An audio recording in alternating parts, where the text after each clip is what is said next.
Okay, in case there's anybody actually here to listen to this committee meeting, this is a special meeting of the Rules and Elections Committee.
Good morning.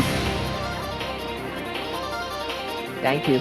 We don't quite have a quorum yet, but because we have a number of presentations this morning and we also have a fair amount of council business to transact, I'd like to begin the presentations now. So if you, even those of you behind the table, would take your seats or take the conversations aside, we could begin. And the chair will start by recognizing Mr. Pacheco for a presentation.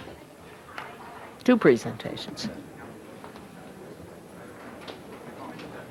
Madam Chair, it's also with it's actually Mr. Hernandez and myself. All right, then I'll recognize both of you for these presentations. I'm easy.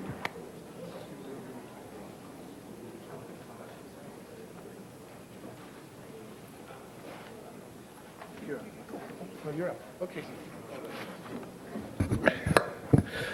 Members of the council, today I think Councilmember Pacheco and I are here to talk about one city and a city without boundaries when it comes to the Salvadorian community. And I want to give a little brief history because basically August 6th is a very important date for the Salvadorian community. And that August 6th is the date that El Salvador was founded in the year 1525. And basically El Salvador means the Savior. And the country's patron saint, the divine savior of the world, the Divino Salvador del Mundo, is a celebration not only in El Salvador, but now becoming one here in Los Angeles. There was a point when an organization called SANA, Salvadorian American National Association, came to my office and asked me to support their event. And I shared with them that I didn't have a problem with that, except that there was another event going on August 6th at MacArthur Park, and that I would like to see them combine them. And what they did is they combined the events to one celebration. And it's a kind of cooperative effort that I think makes a tremendous difference. Now, someone who's been on an ongoing basis talking to me about the event has been Councilmember Pacheco, who also believes this to be a very important event and is sharing in the expenses of us offsetting the cost for the event. It's not only my office, but it's his office.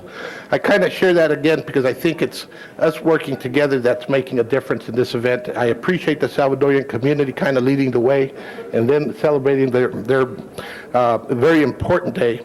And the mayor and the city council have declared August 6th as El Día del Salvadoreño, the day of the Salvadoreño. And so with that, I'd like to now introduce Councilmember Pacheco.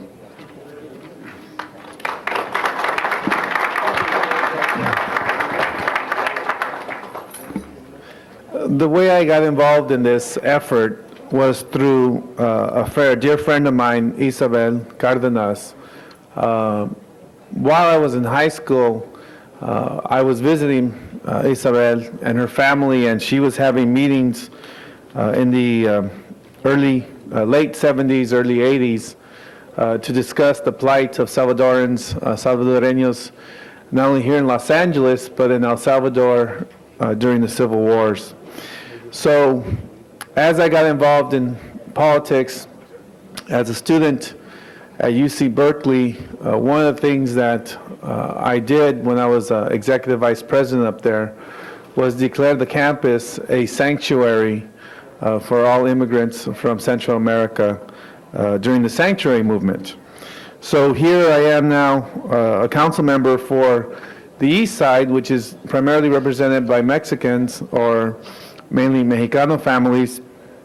And Isabel was very helpful in getting me to this position.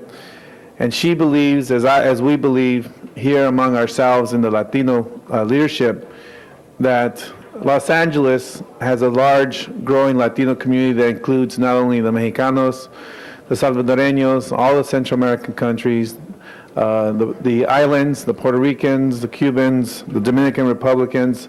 Everyone here is one city with the purpose of serving and enriching Los Angeles. So for me, it's a great honor to be a part of this event and share in the responsibility of putting it on, not only for the Salvadoran community, but for the whole Latino community.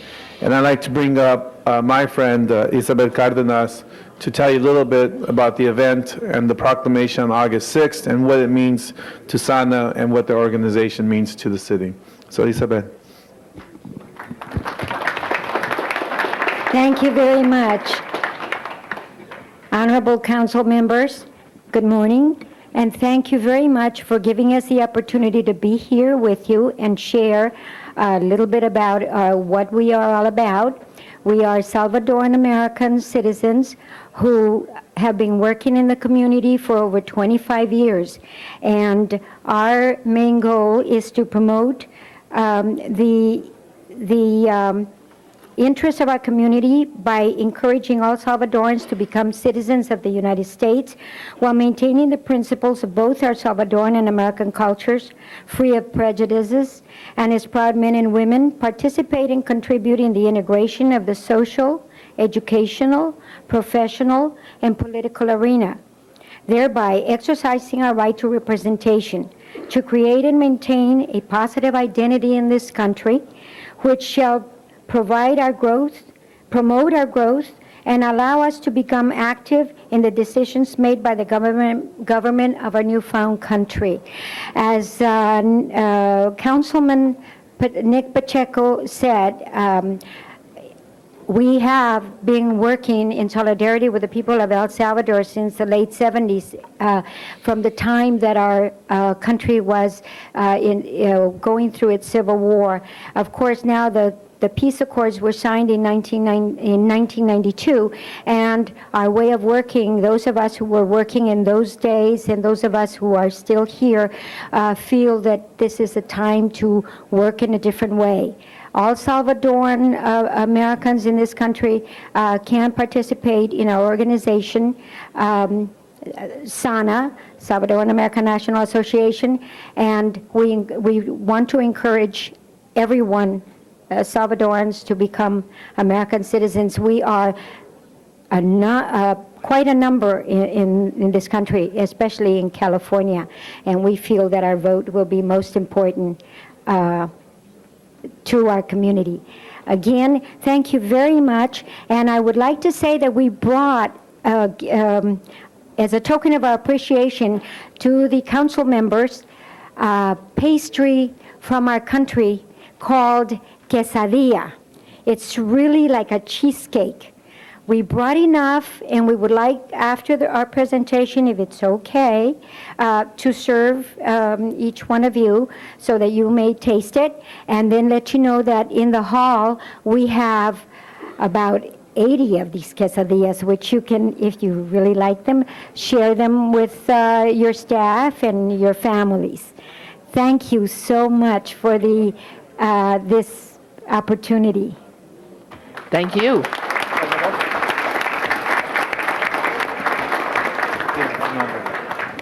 Good morning, everybody. My name is Salvador Gomez Goches. I'm the General Director of SANA. I just want to speak very quick. I would like to ask you if one day in your life you see anybody dying in front of your eyes, or if anybody is hungry in front of your door, house door. And this is what we are asking, to help and open the door for us in this city, because we want to live here and share with everybody our culture, our dignity, and our happiness. We want to be part of this city, and thank you very much for this morning to open the door of this great nation, this great city. In my 20 years living in the United States, I feel that this morning I start living with dignity. Thank you very much.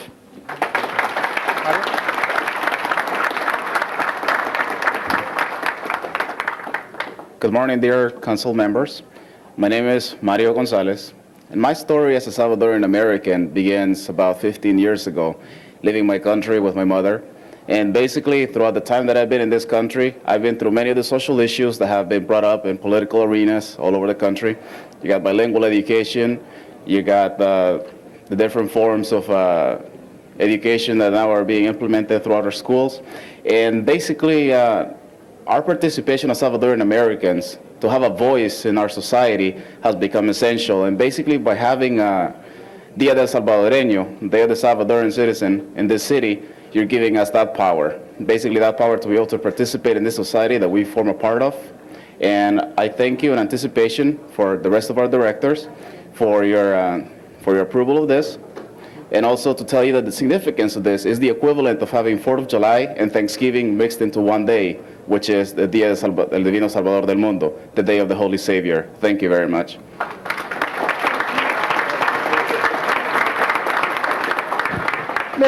I'm sorry, I forgot a very important issue.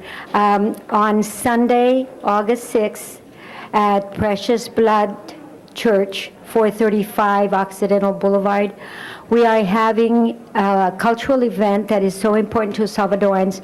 It is called La Bajada del Divino Salvador del Mundo. We will have, a cultural event will begin at 2 p.m., but the actual Bajada del Salvador del Mundo will be at 5:30. To us, Salvadorans, La Bajada means the transfiguration of our Savior from his human condition to his divine state. So it's very important to us. We would like to invite all of the council members to please share this event with us. It's really very touching, a very touching event because our Lord is raised from the world. After he comes down and is transformed. As I say, it's a very special event. And I would like to give special thanks to Mike Hernandez. I'm sorry, but to me, he is one individual that has helped the Salvadoran community so much. He has gone beyond. Back in the 1980s, when we needed so much support, and I have to tell you this, it brings tears to my eyes. He was the man that we could go to and say, Mike, we need your help. He's helped us in programs such as El Rescate, Carecen, Monseñor Romero Clinic. I mean, I could go on and on. All the different projects that Councilman Hernandez was there for us. We could always count on him.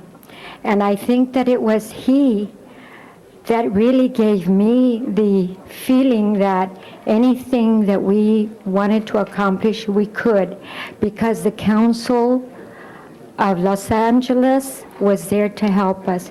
That's the impression that Councilman Mike Hernandez gave us. And of course, I've known Councilman Pacheco since he was a young man, and he used to help us out during those days while he was a young man too. But Councilman Hernandez, I'd like to give you a hug. I really would. Madam President. Just before Councilmember Goldberg, it's with a lot of pride I stand here today knowing someone like Councilmember Pacheco is kind of picking up that baton and that we're working together. And again, I started the presentation by recognizing that two events were being planned and they combined them to one. And that's the kind of movements that I think make a tremendous difference. And again, thank you, Isabel, for your kind words. But understand that there are people like Pacheco and Padilla, and Misakowski and Fior and Goldberg. I think we all care a lot about the Salvadorian community because of what you've shared with us. Thank you. We know that. It's just that you started way back then. Yes, I just wanted to take this opportunity to say that because of the school board district that I represented in 83 to 91 and the southern part of my current council district, I've had the opportunity to work with this community and watch it really mature into a political force that many people do not recognize is coming into maturity at this point, as a community within Los Angeles, in the center of Los Angeles, that has great political leadership. And I congratulate you on this event and look forward to working with you in the future. Thank you. Okay.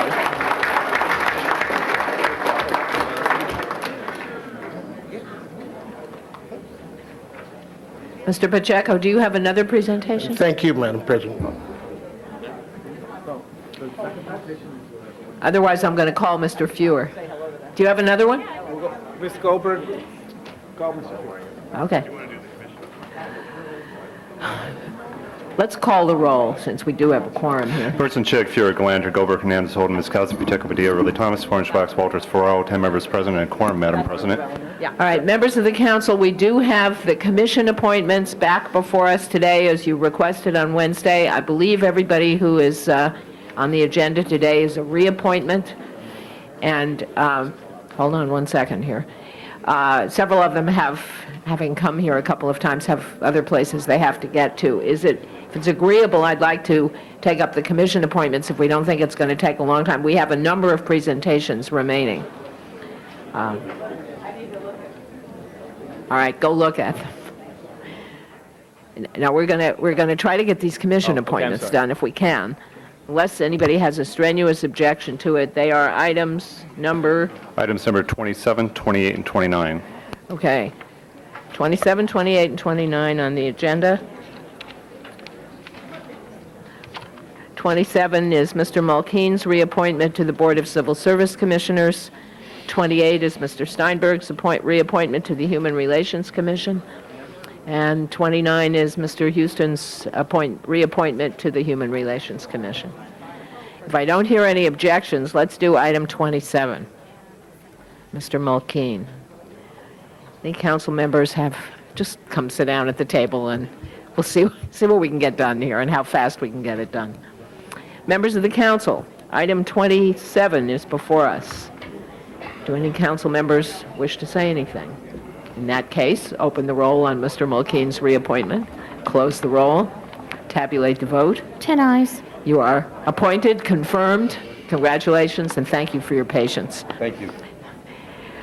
Item 20, forthwith on that. Item 28, Mr. Steinberg.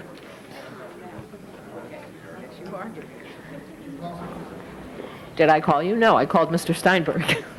Okay, Mr. Hernandez. Yes. All right, well, I'm sorry, yes, there you are. Let's have Mrs. Walters, since it was from her committee. Mrs. Walters. Yes. I'd like to speak to 28 and 29, if possible, if that, with the permission of the chair.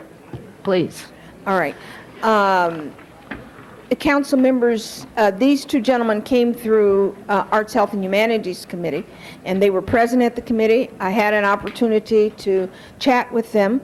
And aside from that, I have known both the gentlemen for years, and I find them both highly qualified to serve the city in this position. They have a history of working on human relations throughout the city in their private lives as well as their public lives. And I'm really very pleased to recommend them for reappointment to the City Human Relations Commission. And I hope the rest of the council will do likewise. Thank you. Mr. Hernandez. Madam President, members of council, I kind of rise with mixed feelings. One, I've known both gentlemen for years, and I want to commend them.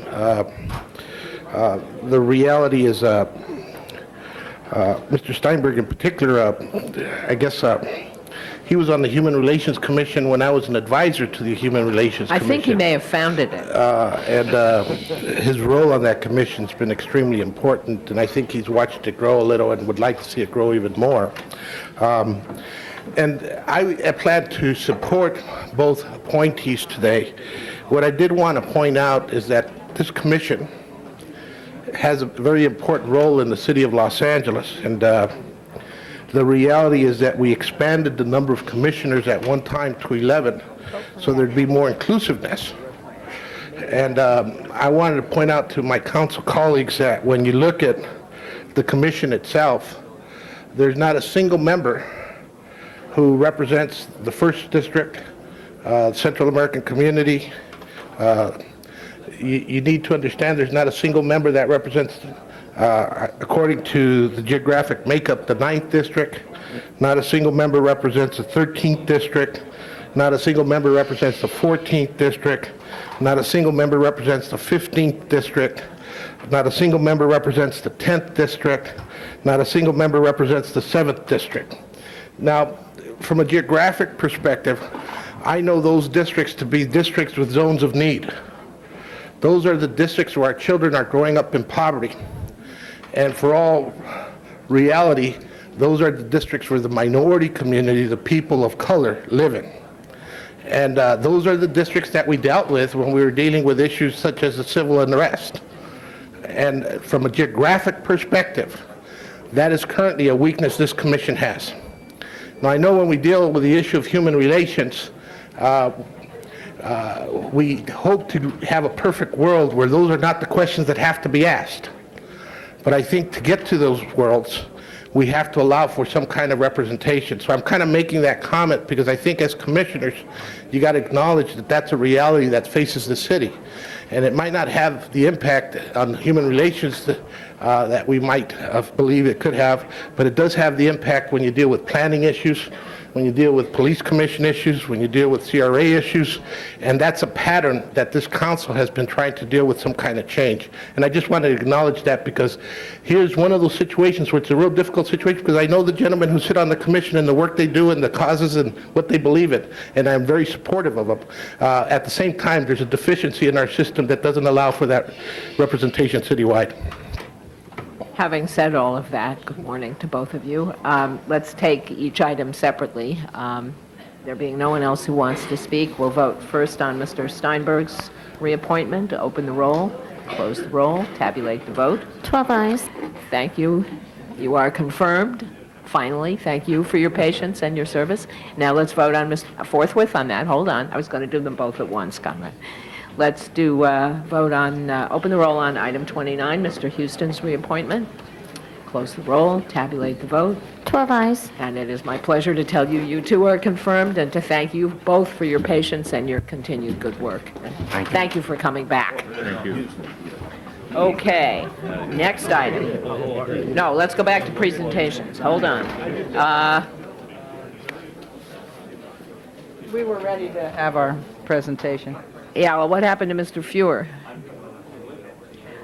Well, I called Mr. Fuhr, and then Mr. Pacheco said, no, call Ms. Goldberg. So is there Well, some... because he and I had one together and he All was right. already up. But now he's down, so let Okay. Mr. Fuhr go, because he was here first.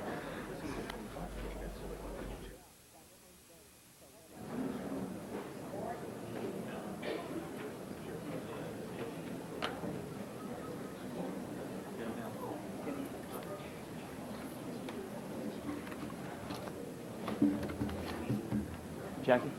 Jackie? Jackie?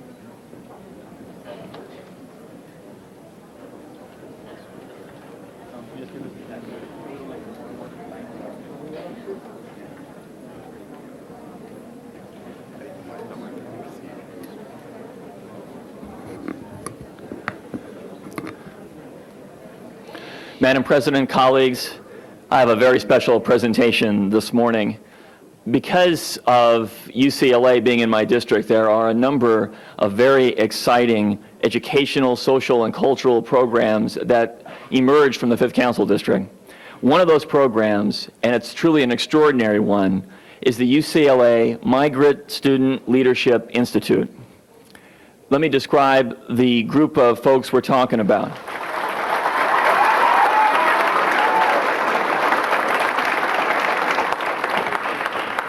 Actually, could I have all I those was going to students say, who you might as well have the cheering section stand up. Exactly right.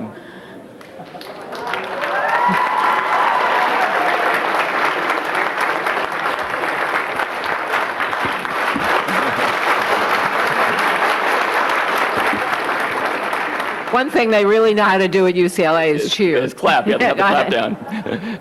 The reason these students are so enthusiastic is that they've been given a remarkable opportunity, but they deserve it because they're extraordinary students.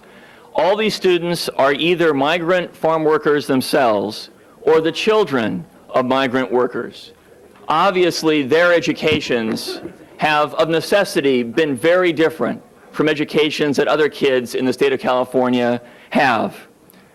These students, obviously because of the transient nature of their work or their parents' work, have to interrupt their educations periodically.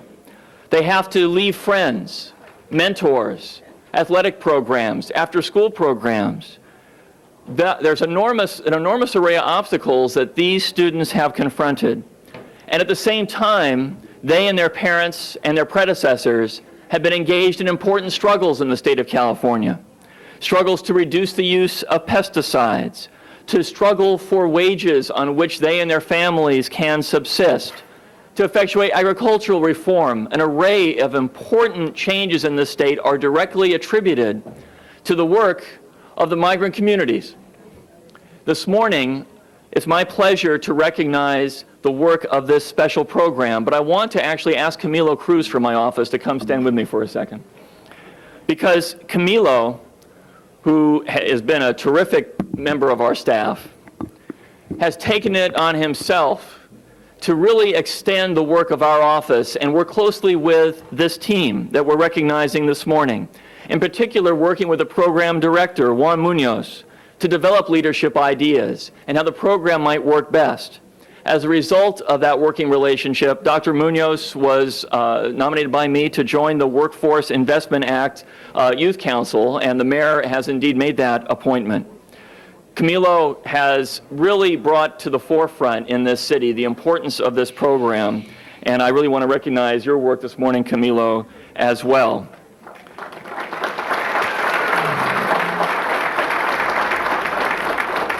Let me very briefly describe the program and then introduce some special people. The Migrant Student Leadership Institute is a summer program.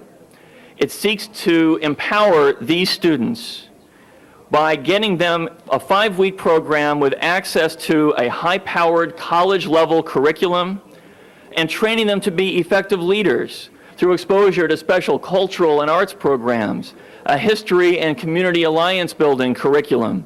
All these things are crucial not only to their academic development, but to assuring that these students emerge from this institute able to carry forward work as leaders in the city of Los Angeles, in the state of California, that will continue the reforms that are essential to assuring dignity and health and a livable wage for migrant workers everywhere. And it's with that in mind that I wanted to call forward first Dr. Munoz.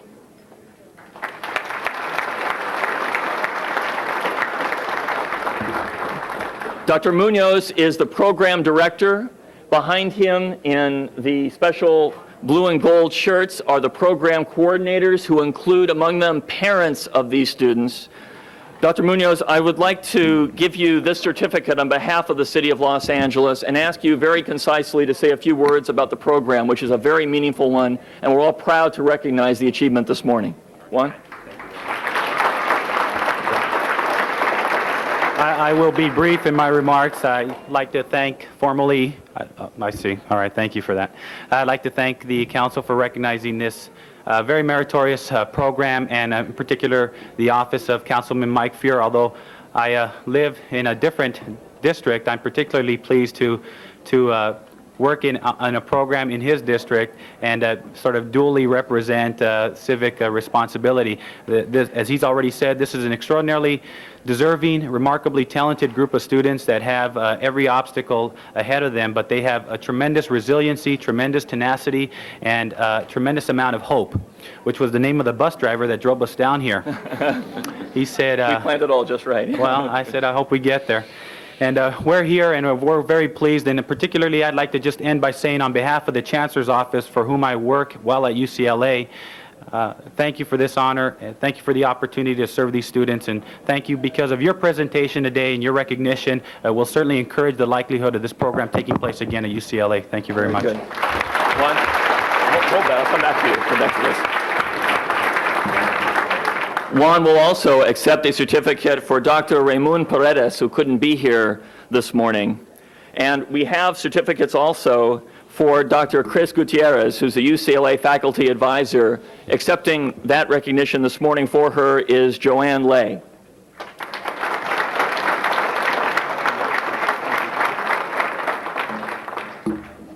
And also, I have two other certificates to present.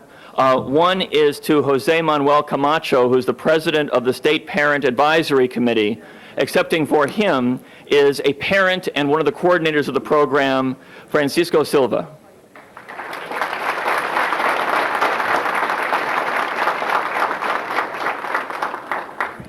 And accepting for Dr. Larry Jauregui, who is the Director of Migrant Education and the International Office at UCLA, is Jesus Quevedo, who's a program coordinator.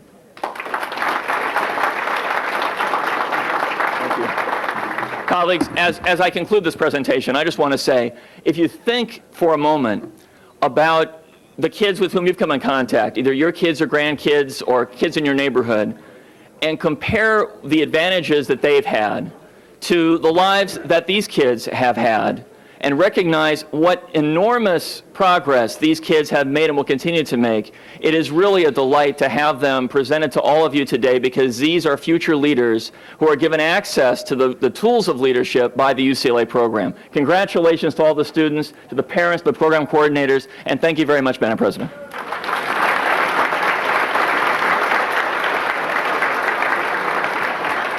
So what we have basically is a living demonstration of Si Se Puede. Oh, and you know what, Ruth, I'm sorry, one of the students wants to speak. Let me have one brief student I presentation. think that would be entirely appropriate.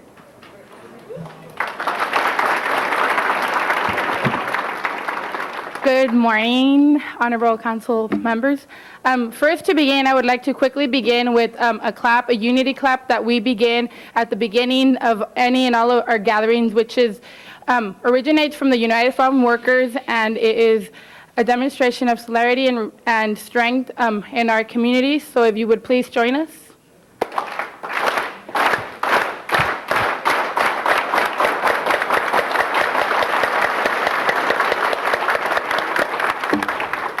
Okay, so my name is Daniela Torres. I originally come from Watsonville, California, which is a little bit more up north. But first of all, we'd just like to thank you for for recognizing our beautiful program. And this program that is held here is for migrant. It's a state migrant student leadership institute, which is a very great program. Includes a lot of diversity, because as we all know, the migrant community, the migrant students, we are all a very diverse community which come from all over the world.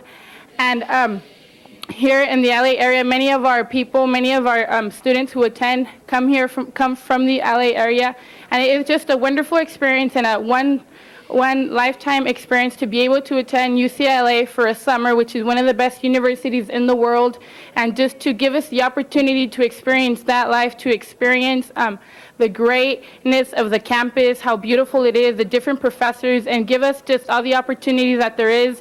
It is just a wonderful experience.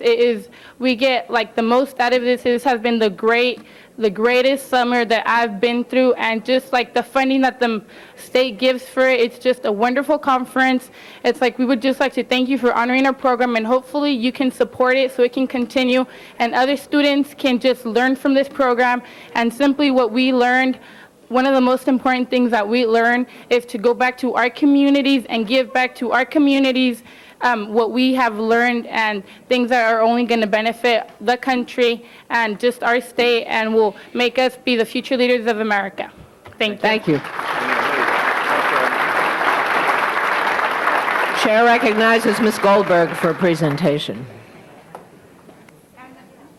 And Mr. Pacheco.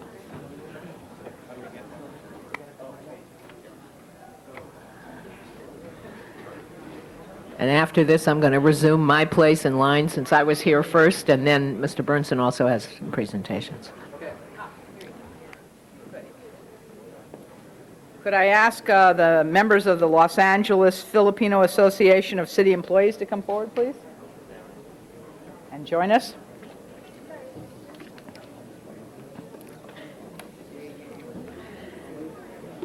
President, members of the council, today I am pleased to recognize the outgoing and incoming members of the Los Angeles Filipino Association of City Employees, which they call LaFace. This employee association was founded in 1982 by a group of Filipino American city employees who were interested in advancing the interest of fellow employees and protecting their rights. Today, the association continues to grow. As the chair of Personnel Committee, I've had the opportunity to meet with many leaders of city employee groups, and I am pleased to be here today to recognize the outgoing officers who have served the LaFace Board of Directors from 1998 to the year 2000. And they are, and not all of them could be here, but the ones who are here, maybe you could just raise your hands, I call your name. The outgoing president, Domingo P. Miranda.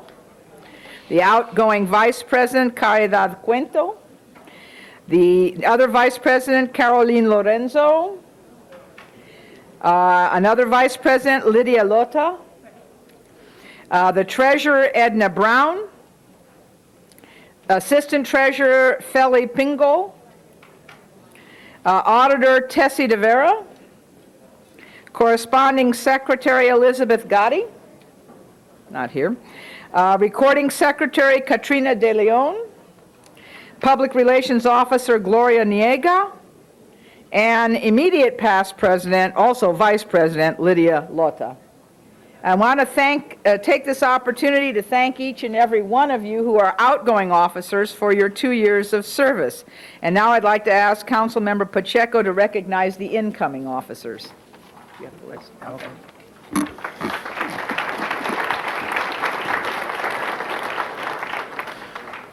It's a pleasure to be a part of this recognition of LaFace. I want to start out by introducing the incoming president, Maria Elena Ye Coronel. The Vice President, Caridad Cuento. Vice President, Manette Milner. Vice President, James Santa Maria. Treasurer, Edna P. Brown. Assistant Treasurer, Helen C. Christ. Auditor, Tessie De Vera. Corresponding Secretary, Victoria P. Villa Agustin. Recording Secretary, Katrina De Leon.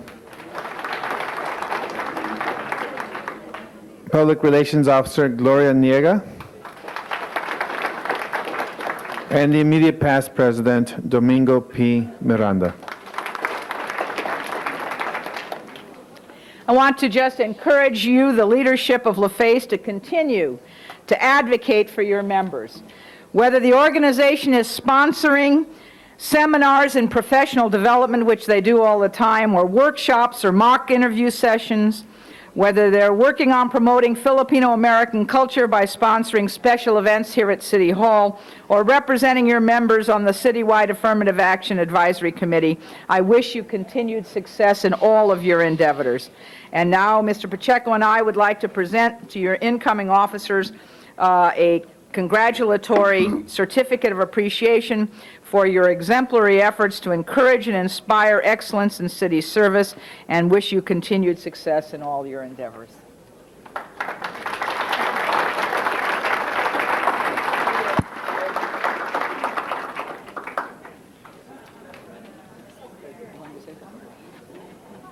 Not really? Well, you're the president.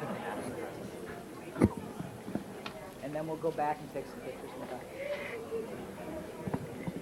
To the Honorable City Council of this wonderful city of Los Angeles, good morning. My name is Maria Elena Coronel, and most of you know me as Ye. Thank you so much for this opportunity that you're giving LaFace to come before you. It is indeed an honor for me to serve as president of the Los Angeles Filipino Association of City Employees, and to be able to serve my Filipino-American kababayans who are in city service.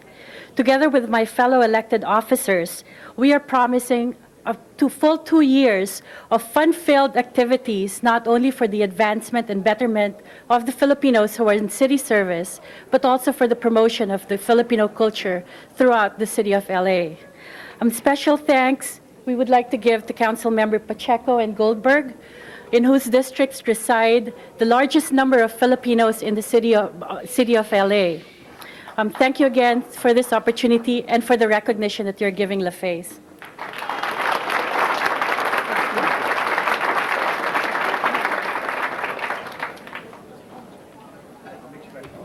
Excuse me, I forgot to mention, we'll be having a reception downstairs on the first floor behind Giuliano's, and everyone is invited to come and attend and partake in some of our Filipino food.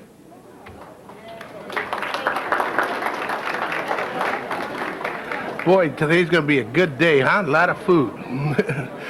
For purposes of presentation, the council president recognizes Councilmember Ruth Galanter. Thank you. Don't you love this town? We have Salvadorans, we have Filipinos, we have everybody here. We have migrant workers. It's really cool.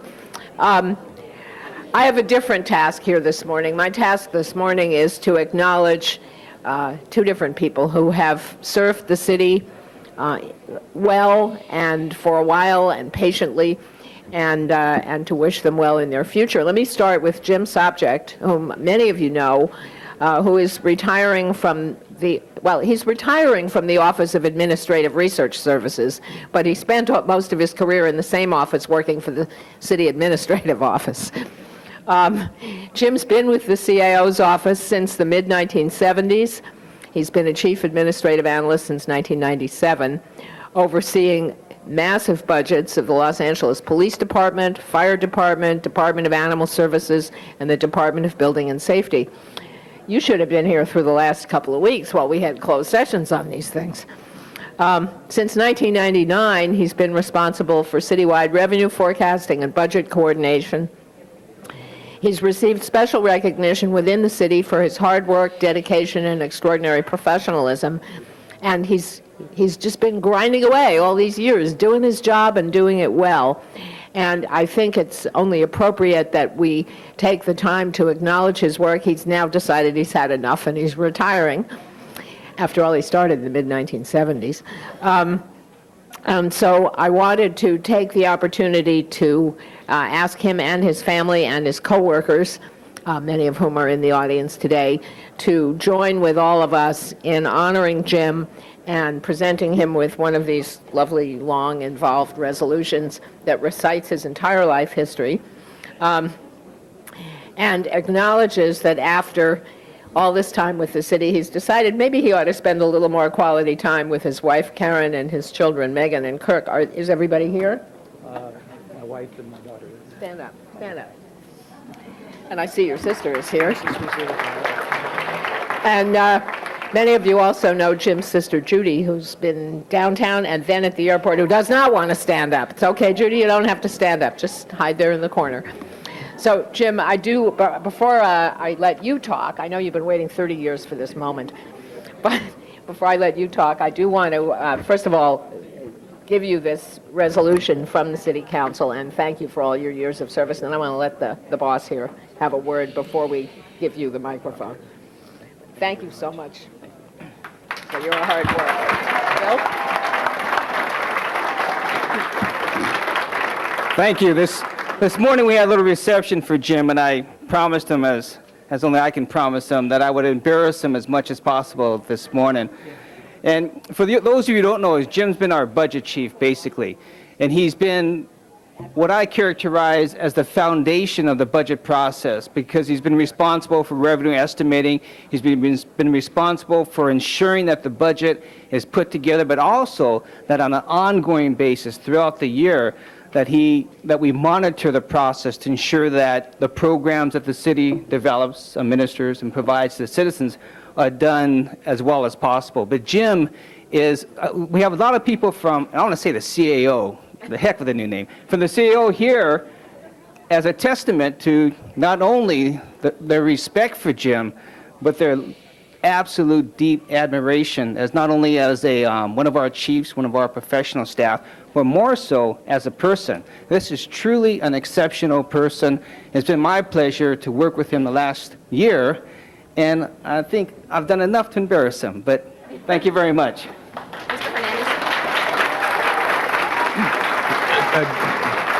Jim, before you start, Councilmember Misikowski would like to. Thank you. I think it's probably appropriate. I don't think this will embarrass Jim, but it's probably appropriate to give another praise from another corner. And that is during this last year's budget preparation, as we all know, the council and the mayor, and gets the mayor's budget, we react to it.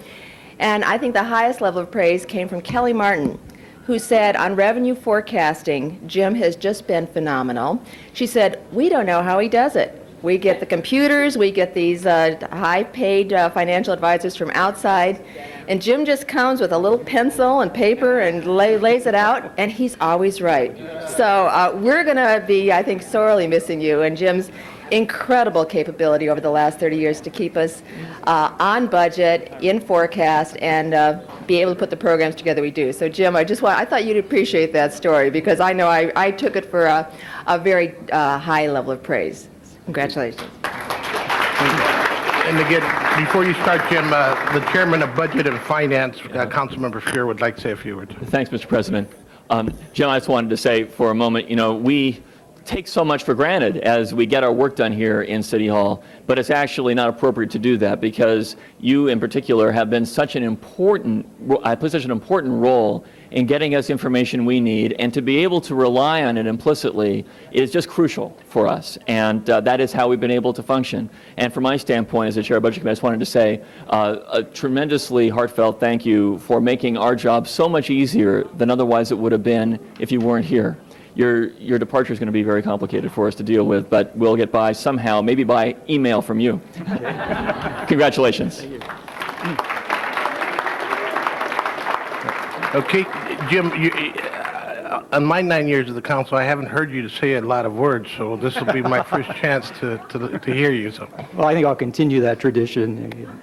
I just want to thank the council for this resolution, and I'd like to thank everybody who's here with me today, my family and friends, and all my co-workers from the former CAO's office. Thank you very much.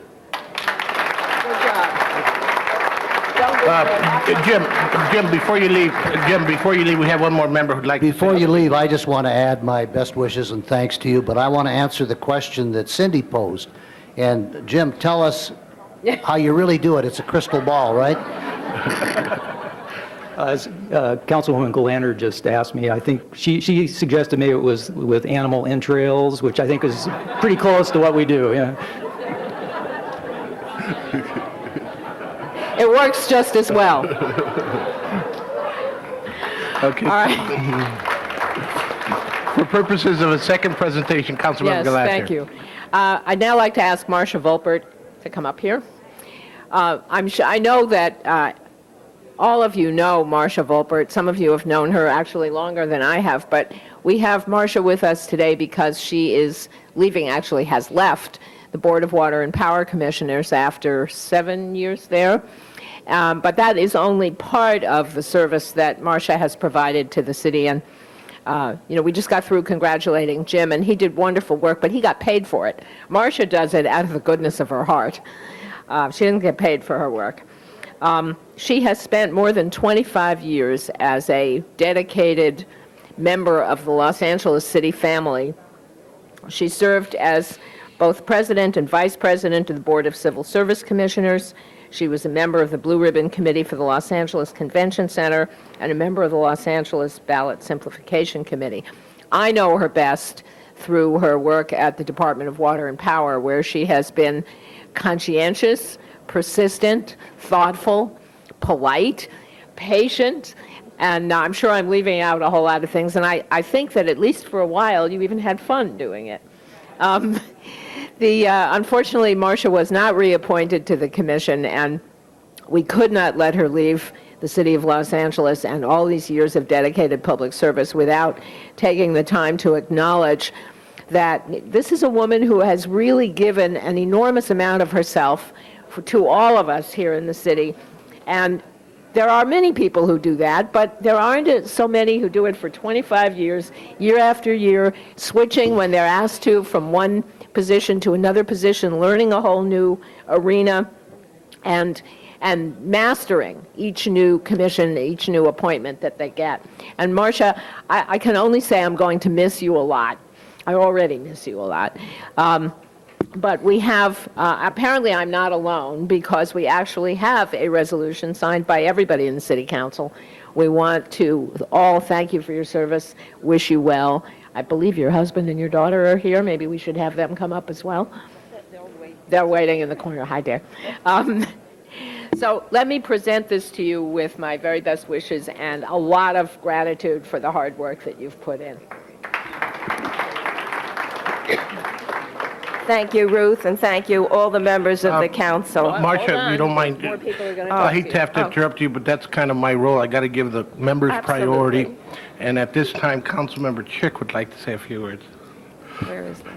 I'm sorry, I'm going to be very brief because I really want to hear what you have to say, Marcia. But I was thinking and listening to Ruth how I could second everything that you said about Marcia, and that I don't want to think about this in terms of as you're leaving service with the city, because I'm very much hoping that the next mayor, who will be installed July 1st, 2001, is intelligent enough to see the kind of talent that you have to give the city and finds another new and exciting role for you after July 1st. And I'll look forward to that. Thank you. Councilmember Fuhr. Thank you, Mr. President. I just wanted to add for a moment to what Ruth said, because in addition to all the important work that Marcia has done for the city of Los Angeles, in a municipal sense, Marcia has also, of course, been a tremendously significant leader in the Jewish community, in trying to build bridges among the various fractured elements of our city sometimes, in politics in Los Angeles. The many dimensions of your efforts in the city, Marcia, are going to last for a very long, long time. And I know it's a special treat to be able to have Dick and Nancy here also to recognize your achievements. This is maybe just a so long until the next time around, but congratulations for a career so far that has been characterized by exceptional service. Okay, now? Okay, Marcia, Now. thank you. I really want to thank all of you.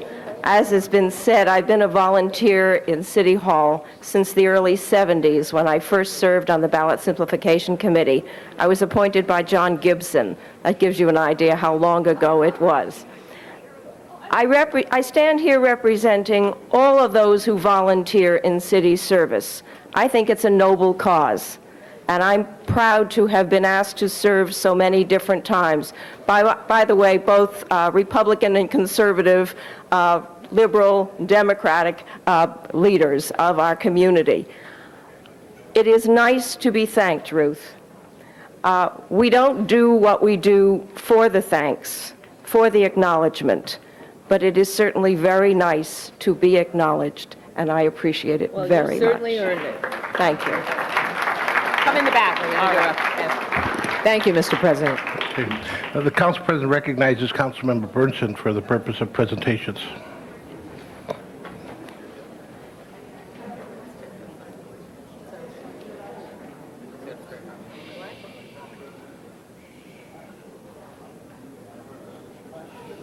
Mr. Holden? For an introduction? Purpose of introduction? Mr. President, members, once again, I'm very pleased and proud, of course, to introduce Ms. Melina Ryman and have her stand. She's with the Youth at Work Law and Politics Day, and she has about 8 students that are here. Just walk up to so they can see you, and that they're from Dorsey, Crenshaw, Westchester, and we have some who have taken home studies. So they're to be commended. They're today's students and tomorrow leaders, and congratulations and welcome to City Hall. Give them a big hand. Ms. Wyman, you're going to raise your hand so we see who you are? That's a young lady who's teaching them all. Okay. Thank you, Mr. Holden. Mr. Bernson, for purpose of presentation. Yes, members of the council, it is with some thankfulness for the service they've performed, but also with a great deal of regret because their activity has been canceled by the new charter, that I would like to recognize 4 of the 5 members of the Board of Zoning Appeals that have served this city and for so long, some of them, and so well, because they fulfilled a certain niche in our planning process and in our governing process that is not available now under the new charter, unfortunately. I'm going to call, I have 4 of the 5, I guess one is not here today, is that correct? Right. Yeah. First, Nate Brogan. Nate, step up here and get this. You're here with your son, right? Yes. Thank you. Nate, congratulations and thank you for your service. Next, James Silcott. Jim. Thank you, Councilman. Again, thank you. Chris, come on up here. Let's get Father up here, too. Come on up here. Chris is not only an outstanding member of this, was an outstanding member of this board, but also a resident of the 12th District, and has been very active. She's here with her husband, Father Spencer Kezios. Where are you? Right over here. Okay. And who has also been involved in many community-type activities, such as allowing the use of the social hall at the Greek Church for the Citizens Advisory Committee meetings and other activities of the community. So, Chris, and also a good personal friend. I would like to present this to you, and thanks for the work that you've done and for the community. Thank you. Thank you very much, okay? And last but not least, the chairperson of the Board of Zoning Appeals is Marvin Selter. Marvin? Thank you. Congratulations. Thank you, sir. Okay, let me just say that these people brought a certain level of expertise and the ability to hear cases where appeals were involved that we're going to miss in our new system. But the people have spoken and the new charter's in effect. But I want to personally tell you how much of a assistance they were to those who were involved in the planning process. As chair of the planning committee, I had many opportunities to interplay with them and to work with them, and I really appreciate the work that you've done, and we're going to miss you, but thank you all very much. I'm going to ask Marvin to speak on behalf of the commission. Is that okay? Yeah. You don't want to talk, do you, Nate? I know you never want to talk. Okay. Mr. Burnson, before Marvin speaks, Councilmember Misikowski. I thank you, Hal, for bringing this in today. I think you and I both have been here for a long time and been through a number of members on the Board of Zoning Appeals who I think all have represented. I appreciate the group that is standing there with you today as the last 5 to serve on a very honorable institution, and an institution that was often a very vital linkage between our citizens and their neighborhoods and neighborhood zoning disputes and issues. And the board always took time, took effort, never ever cut anybody off, and I think you can testify to the long hours you spent at it, to let everyone have their say and then deliberate. And this board, as well as many others, I have appeared both before this board and others, and I think it really is a sad day. Although we have a new form of institutional government, this one served us very well, and I appreciate that you are commending these members who served in that capacity. Thank you. They never made a bad decision either. Marvin, also before you start speaking, I'd like to also acknowledge your efforts and all your commissioners for all your time. I worked hard to get on the Plum Committee on the council, and sitting on Plum, we have to deal with a lot of the appeals of your decisions, and we also spend a lot of time listening to the citizens' concerns and the sides, and I just know that you had to spend more time because we just deal with the ones that appeal your decisions. And again, I know it's not an easy task balancing all the concerns of neighborhoods and the quality of life issues when it comes to land use, and your whole board dealt with those things. And again, I appreciate your time and commitment to that. Thank you, sir. Honorable Council, on behalf of our board, and especially to Council Member Hernandez, who does sit on the Plum Committee, and Council Member Burnson and Misikowski, I am happy to report that no more than 2 handfuls of appeals were ever overturned by the City Council based on the Board of Zoning Appeals. And that's a pretty good record. Our board, and I'm very proud of them, and we are proud of what we did. We adhered to what the code sections and all the ordinances called for.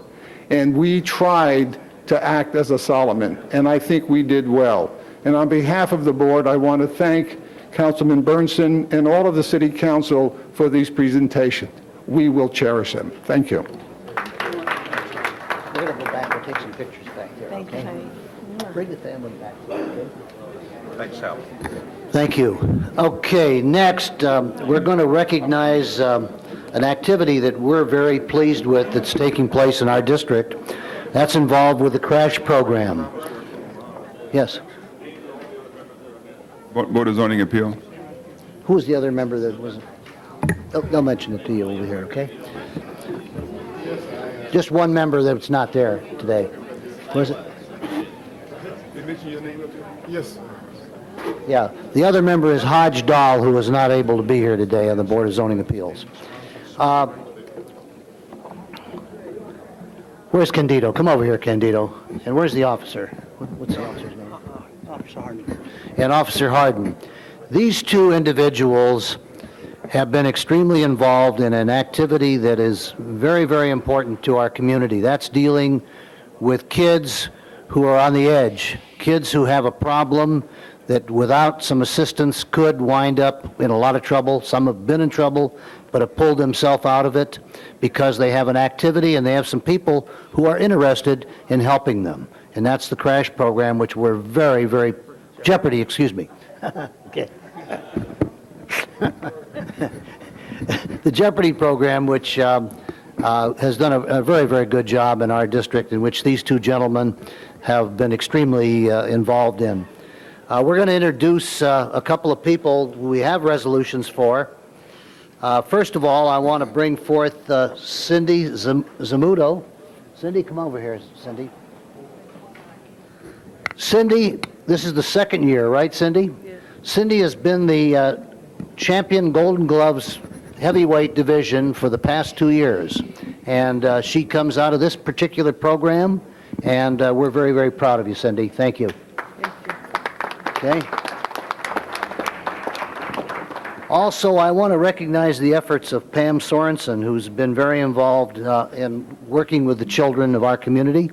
And, you know, I would remind these members of the council that we do a lot of things that we consider are very important. But there is really nothing more important than our kids, because they're the future of our city, our community, and our country. So it's with special thanks that I'd like to present this to Pam, because you're doing work that is really important. Thank you. Okay. Now, who would like to talk? Would you like to say a few words? Sure. Go ahead. I want to take this opportunity to thank Chief Parks for giving me the opportunity to defend my title in Georgia next week, and to make the Jeopardy LAPD program proud. Thank you very much. I'd like to thank everybody, and I'd also like to thank Pam, who helps me with the tutoring program, the home studies. Without her, it would not be a success. I would also like to thank the Galpin Ford, and especially the Bachman family. Had it not been for their help, Cindy wouldn't be going next week. So thank you, Galpin Ford, for all your support.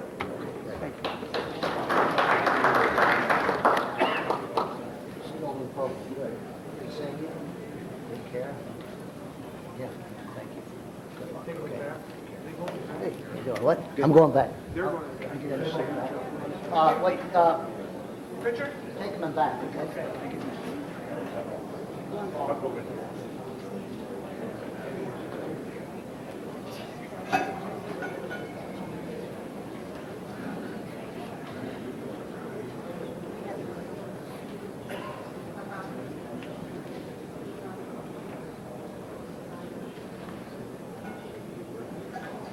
Okay, next item. Approval of the minutes. Without objection, the minutes are approved. Commendatory resolutions for approval. And without objection, those are approved. Item number 17 on the regular agenda, request from Councilmember Miskowski to continue that matter until August 15th. Anybody have any objections to continuing item 17? Seeing none, it's continued to August 15th. Items number 1 through 5 on the regular agenda are items for which public hearings have been held. Any specials, items 1 through 5? We do have one card on item 5. Yeah. And item 2, Ruth. Item 2, all right, item 2 is called special. We could, yes, but we haven't got that far yet. Okay, item 2 is called special. Item 5, no, item 5 was heard by the chairs of 2 committees. So technically, have we had a hearing or not? No, you have not. All right, so let's have the, let's take up item 5. Well, let's vote on 1, 3, and 4. Get those taken care of. Open the roll on items 1, 3, and 4. Close the roll, tabulate the vote. 14 ayes. Those are approved. Now let's do item 5, which I anticipate going smoothly. And we will open the public hearing and call on Richard Slauson. If he's here. Yes, there you are. It's hard to see around this pillar. Good morning. Good morning, Madam Chairman and council members. I'm Richard Slauson, the Executive Secretary of the LA Orange County Building Trades Council. More than anything, just to say we would appreciate your support for this agreement. We've worked with the city staff, the airport staff, for the last year and a half putting it together to make sure that it was a workable agreement and beneficial for the city and construction workers and contractors, and we would appreciate your support. Thank you. Thank you. That closes the public hearing on item 5. Ms. Goldberg. Well, hold on. We haven't voted on it yet. Hang on. We're getting there. Go ahead. Yes, this matter was heard in a joint committee this week someday, recently. They're all running together. And I think the key provisions that are important are that there is a cost-benefit analysis that has been done, which demonstrates, I think, more than adequately that the savings that we have in preventing work stoppages and in guaranteeing continuity of labor far outweigh any potential costs to the public that might derive from this, that having a stable and well-trained workforce is very helpful when you're building major projects. In addition to which, for those of you who think that this would prevent a non-union bidder from bidding, it does not. But it makes requirements, if they are successful in bidding, that they live up to the project labor agreement in all of its pieces. So it is what has been permitted under state law as an agreement that takes a look at a cost-benefit analysis. You may not do this blanketly. You must do it project by project. And so after an analysis by both Commerce Energy and personnel, we did look at that analysis, and we are both recommending to this council that we adopt this agreement because it meets the requirements of state law to have a cost benefit for the taxpayers and to not exclude any company from bidding, which it does not. Anybody else? Okay, and so you're moving approval, are you not? And I am seconding it as the chair of the other committee that heard it, and we will open the roll on item 5, close the roll, tabulate the vote. 14 ayes. That is unanimously approved forthwith on that item. Congratulations. Next item. Items number 8 through 26 on the regular agenda are items for which public hearings have not been held. Items number 12 and 17 have been acted on. Okay. And number 16 requires a motion, as there are 4 on one file. And item 10 has a number of cards, so for the moment, let's call that special. Madam President, were items 6 and 7 acted on yet? No, they were not. Okay. And the reason is that if we adopt item 8, we will then receive and file 6 and 7. Okay, I was going to call those 3 special, or at least 8 special for the purpose of having them held. Okay, so... Madam President? Yes. Item number 9, I want to go ahead with it, but I've been advised, and I'm going to seek further advice, that this can be done by ordinance rather than by a charter amendment, and I think this is something that everybody wanted, deals with the Office of Finance. So do you want to just hold that on the desk for the moment? No, I'd like to approve it, but we will have the opportunity, if it can be done by ordinance, we'll bring a motion in, we'll do it by ordinance, but by approving it today, we keep ourselves in the loop to have it on the ballot. So let's vote on it, but I want to apprise everybody, we may be able to substitute an ordinance for it. Well, before we do this, let's go back and make sure we're all talking about the same items. So we'll call 6, 7, and 8 special together. And 9 we're not calling special, and somebody had another one. Number 10, there is a 10. card. All right, cards, yes, indeed. We have lots of cards on item 10 needs to be called special. It is called special. Okay. So that, yes? Item number 16. Okay, hold on. Mrs. Chick wants to call 9 special. So that leaves us with items 11 through, how far did we get in that? Well, actually, item number 16 requires a motion, so you may wish to call that one special. Yes, and 14 I'd like to have referred to Personnel Committee. All right, we're going to call that one special because we're going to have I see an argument coming over that. That's so fine. let's do that later. Naturally. Let's hold that. And item number 20 on the hold on. agenda. Item 16 we're calling special, and item Yeah, 20? And item 20 has an amending motion that has been circulated. Okay, so do we need to call that special, or can we just... Not unless you want to. All right. Is everybody comfortable with the amendment to item 20, which is on your desks? I don't know, it's on your desk. It doesn't seem to be on my desk, but it's on your desk.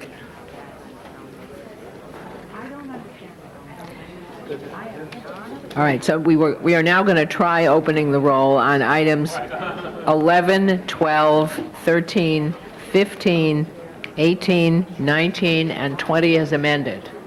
Everybody with me? Open the roll, close the roll, tabulate the vote. 14 ayes. Those are approved. Next. Items number 21 through 26. And these... These are also items for which public hearings have not been All held. right, I don't have any cards on these. Is there anybody in the audience who wants to be heard on items 21 through 26? Council members, do we have any specials on items 21 through 26?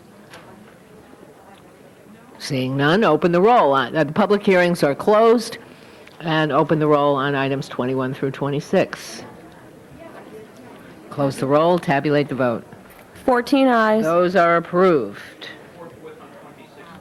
Forthwith on 26. You're welcome. Next. Item number 30 is a closed session item. We Do better you wish- hold that on the desk. Okay, so item number 2 has been called special All by right. Councilmember Fuhr. Mr. Fuhr, and could you, let's get rid of these. Could you hit the... On item 2, I just called it to call special so not to vote. Oh, all right, so he's leaving, okay. Okay, item 2 is before us. Open the roll, close the roll, tabulate the vote. 13 ayes. Item 2 is approved. Okay, next we come to 6, 7, and 8, I believe. Somebody get, oh, he's back, all right. Items 6, 7, and 8 called special by, I think, Mr. Fuhr. Oh, and that's it? That's the end of the line? I guess it wasn't Mr. Fuhr. Who wanted to call? Mr. Fuhr called items number 6, Mr. 7, and 8 Fuhr, do you want- special. Michael, do you want to do 6, 7, and 8? Yeah, Mr. Deaton, items 6, 7, and 8.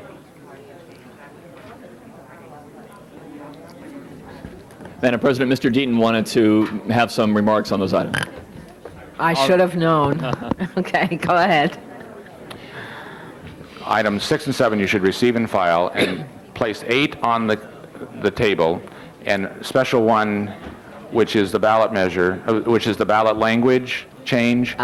If you would consider that next and make those changes. What happened is there's too many words in the ballot title. We need to change the ballot title before we adopt the ordinance. So we need to do special Special 1 one. before we do item 8. Right.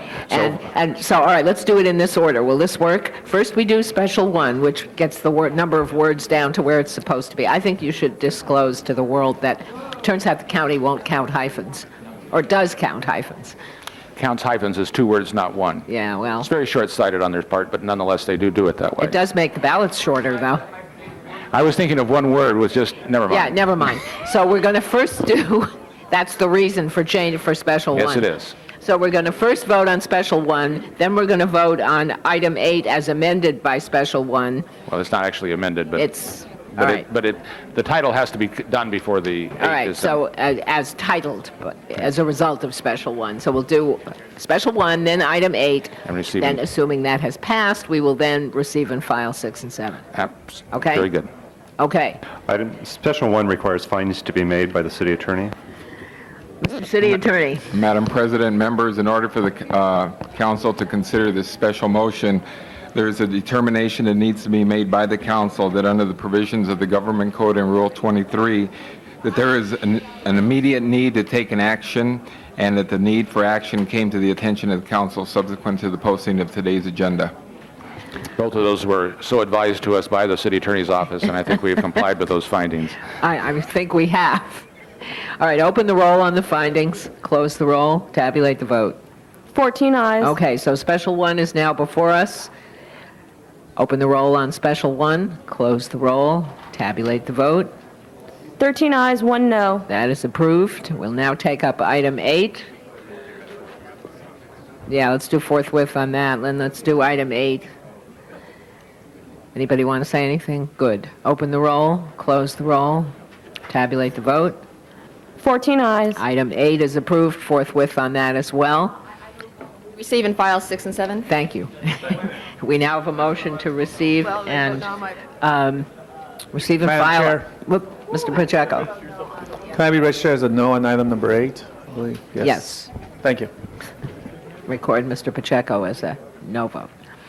Okay, open the roll on receiving and filing items 6 and 7. Close the roll, tabulate the vote. 14 ayes. Those are received and filed. Mrs. Chick, you're okay with item 9? All right, item 9. Anybody want to say anything? Good. Open the roll, close the roll, tabulate the vote. 14 ayes. Item 9 is approved. Item number 10, called special by Councilmember Goldberg. Okay, item 10. Are we ready to do item 10? Ms. Goldberg, could you hit the speaker button, please? Yes, I'd like to move that we put the item on the April 2001 ballot. All right, it's been moved and seconded to put the item number 10 on the April ballot. Does anybody else wish to say anything? We have a number of people who wish to be heard. We have, I think, technically not had a hearing on this item. Is that correct? That is correct. All right. In that case, we are going to open the public hearing and hear first from Eric Dagley, then Joe Ward, Karina Lee. Would you sort of bring yourselves up close to the podium here? Michael Laufer, Dino Angelo, and Mitzi Grasso. Whoops, I missed one. No, that's right. And Mitzi Grasso. In that order.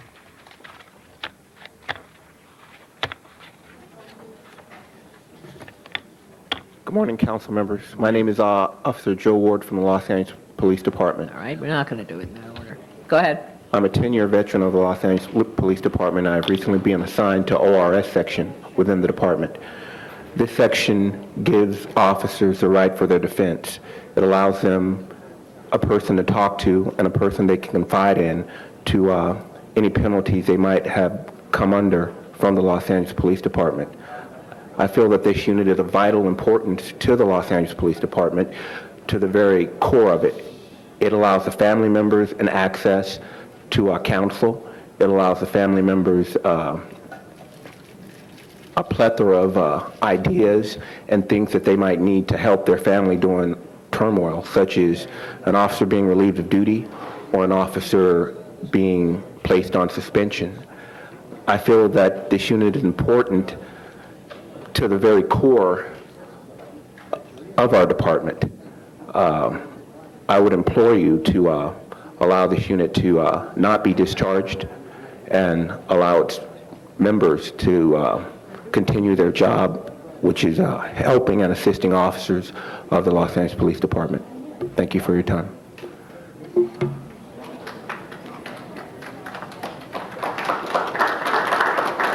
Next.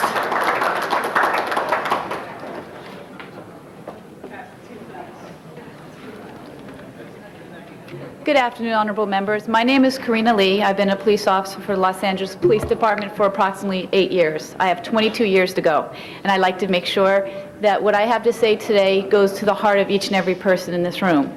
I do support Mrs. Goldberg's decision to put this on the April's ballot. Yes, there is reform to come, but if we are harsh in getting that reform and come to some conclusion before our research is done, it might be impeding upon the department and the officers to the future of LAPD. As an officer, I have high integrity for this department, and I want to make sure that we can retain our employees. There needs to be a check and balance within the system, and I think officer representation is that check and balance. There's approximately 30 officers who defend these officers at the Board of Rights.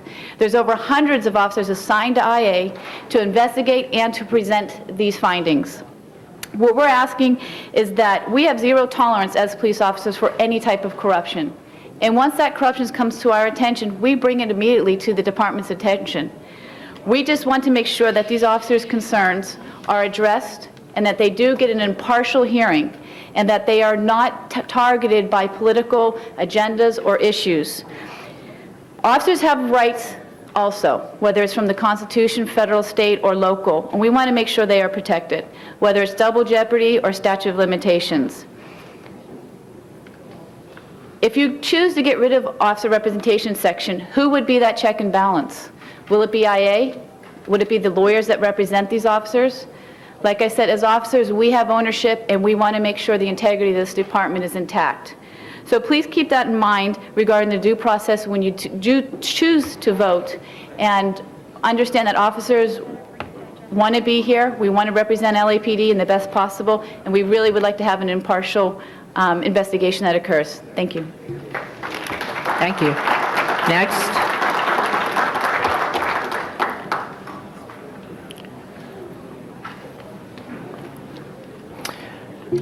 Good morning. My name is Mike Lawfer. Eric Dagley's not here at this time. I've been a member of the Los Angeles Police Department for almost 13 years now, and for the past year and a half I have been working at the Officer Representation section. It's very important that, distinguished members, that you understand the roles that we do play, and it's very important that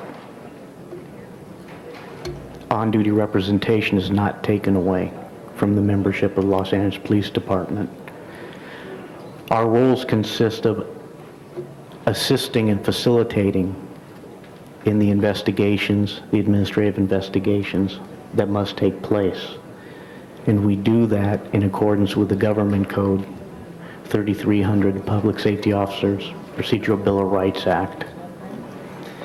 We do that under the old City Charter 202, and we do it under our Memorandum of Understanding. Our role, again, is to see that things are done fairly. Some of the things that our responsibilities are to help assist in these goals is we respond to officer-involved shooting incidents. We provide the officers with representation so that their rights are not violated. We respond to law enforcement-related injury investigations for the same reasons.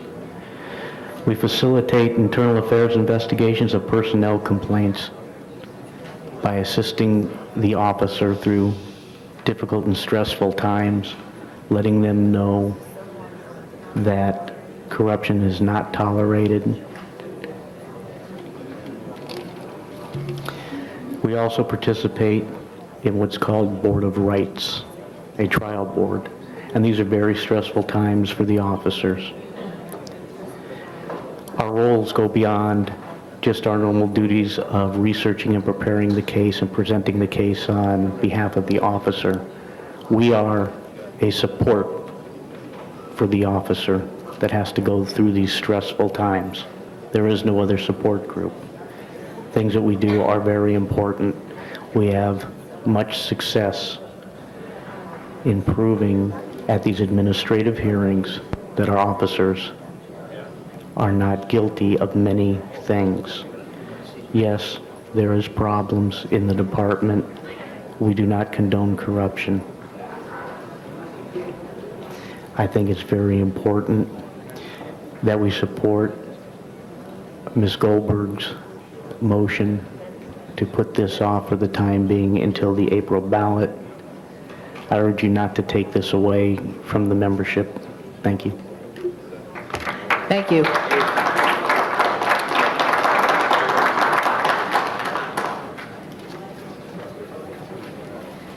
Go ahead. It's me again. I thought you looked familiar. I'm back to give you my spiel one last time. I'd like to thank Ms. Goldberg, Councilmember Goldberg, for making the motion to put this on the April ballot. I believe it will give us enough time to renegotiate true reform for our department, which is desperately needed. You did hear from a few of our officers today, and I hope, and I know you've heard this from me a number of times, that this is very near and dear to our hearts. So I'm again asking you to support this motion, to place it on the April ballot, giving us time to do true reform. Thank you. Thank you. I do have two other cards. Shall I assume they didn't want to talk? Dino Angelo and Eric Dagley? Eric Dagley is gone, and Angelo doesn't want to speak anymore. Okay. Thank you very much. All right, that closes the public hearing on item 10. Mr. Holden. Madam President, members, through most of the years of my life, I've heard the statement, justice delayed, justice denied. Now, there be no doubt in anyone's mind who's watched my voting record, I've on a continuous basis supported the police department, the men and women in blue in the city of Los Angeles. Not only do I put my vote for that department when they're good, but I place my body to protect them and defend them when they come under attack. But I must tell you that there have been a substantial record made, and I put this motion in about a year ago, to avoid so-called bad police officers from slipping through the cracks, going unpunished, and still enforce the law. The Christopher Commission report indicated just how many there were. And all of the council members saying, yeah, let's do something about it. The time has come where you've been afforded the opportunity to do just that, and you're all taking a walk and holding your nose to vote for something that you know should be voted for immediately. How many more will fall through the cracks between now and April? That is the question. Sure, they're entitled to defense representation. It's my understanding that certain terms and conditions relating to defense representation has been negotiated, but certain conditions must be met in order to obtain that support. And you are just aware of it as I am. My God, the public needs to know who's voting for them and who's giving them rhetoric. After Rampart, are you going to sit tight and let some officers walk who should be punished? That will be the case with an April vote. It cannot be a perfect system, and it will not be if you're to use that as a guide. It will be published for those who walked. It will be published for those who didn't vote for the rights of the people and their protection. Where is your conscience? How will you be guided? And why can't you vote for November when the majority of the people have a good turnout? The ones who are punished the most will have consolidated polling places and, in a sense, being denied access to the polls because they're being moved and they don't know where they are in many cases. Okay. Do you have a low turnout in April, and that's what it's designed to do. Thank you. Mr. Savornich. And I'm going to push my button again. I figured you would. Mr. Savornich. Thank you, Madam President. And we may need advice of City Attorney on this. What I would like to do is move that if indeed Councilwoman Goldberg's motion does pass, I think it would be appropriate that the council instruct both parties to, or request or instruct, I don't know what language it is, to go back to the table and continue a dialogue. And so if that motion is appropriate, Madam Chair, I'd like to move that both parties go back to the table and continue dialogue pending the approval of Ms. Goldberg's motion. And I believe that even if the motion doesn't pass, that both parties should do that. So I would like to make that motion. All right, I'm not sure that we could, if you just tell us, can we do that as what's on the agenda close enough? No, you, So, Rudy, you have to do it as a separate action. Ms. Mizikowski.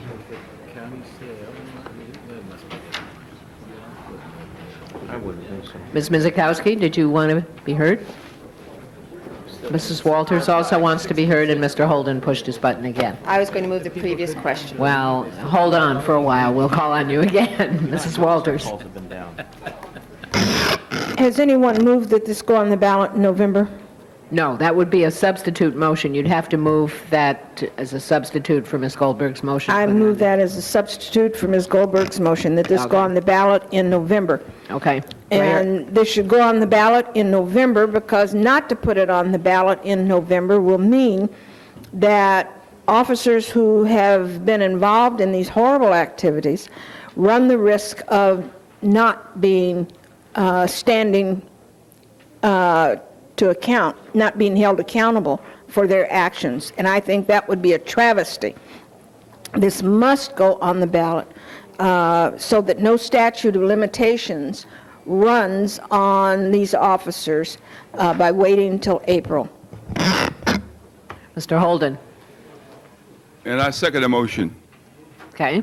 The public, for those who are watching and viewing, for those who can communicate to your friends and neighbors, send them the message that this vote that we're about to take is for supporting Rampart or against it. That's the bottom line. Because where those who have walked after their wrongdoing will continue to walk.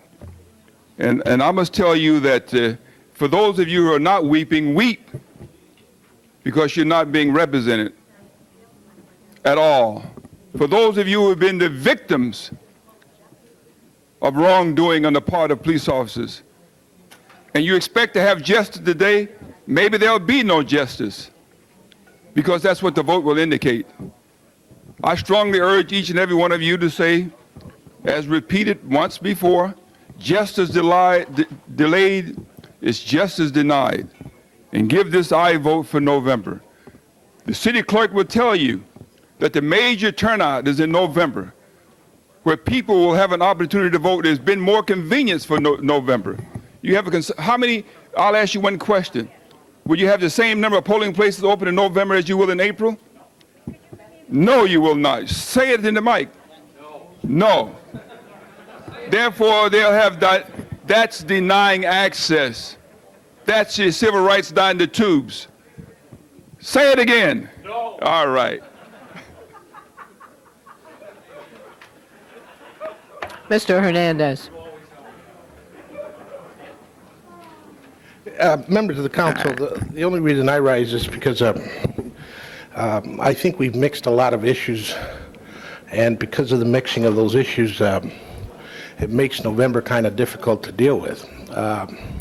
I say that because one of the issues is the issues of the rights of a police officer in regards to who pays for the defense reps. And my understanding is that wasn't part of the negotiations that initially was brought before us. Inserting that has created a dilemma and has confused the issue. And the fact that that's part of the discussion, I think, has made it difficult for us to reach a resolution. I also think that we are talking about major reform movements that are going on within and outside of the department in terms of oversight and negotiations. I wish it was as simple as Mr. Holden puts it, because then it'd be a simple vote, I think, on all our parts. The fact of the matter is there's other issues that are involved in this decision, and I think it's those other issues that haven't been worked out that make it very difficult for us to make this decision to put it on the November ballot. As far as turnout, you need to understand that I think that an April election basically is a municipal election, and we'll be dealing with the issues that affect the city of Los Angeles, not only in terms of representation because of the mayor's office, the city attorney's office, the controller's office, and 6 council seats, most of them that'll be open, I think it's important that we recognize that the focus will be on municipal issues, not on who's going to be president and who's going to be the senator and what are the national issues impacting our city. So again, I think that I'm prepared to support the motion introduced by Ms. Goldberg at this time. Mrs. Walters. Thank you, Madam Chair. I don't agree with putting it until April. I still want November, but I'm told that the better part of wisdom dictates that I should withdraw my motion. And so, Madam Chair, I withdraw my substitute motion. All right, thank you. So at the moment, we have one motion before us. Does anybody else want to say anything? I just want to treasure for a moment in council history when nobody wants to say anything. All right, open the roll on Ms. Goldberg's motion, close the roll. Yeah, okay. Has everybody voted who wants to vote? Here we go. All right, close the roll, tabulate the vote. 12 ayes, 2 noes. All right, so that has been approved. Now, having approved that, forthwith on that you want? All right, forthwith on that, we now need, therefore, to reconsider item 11.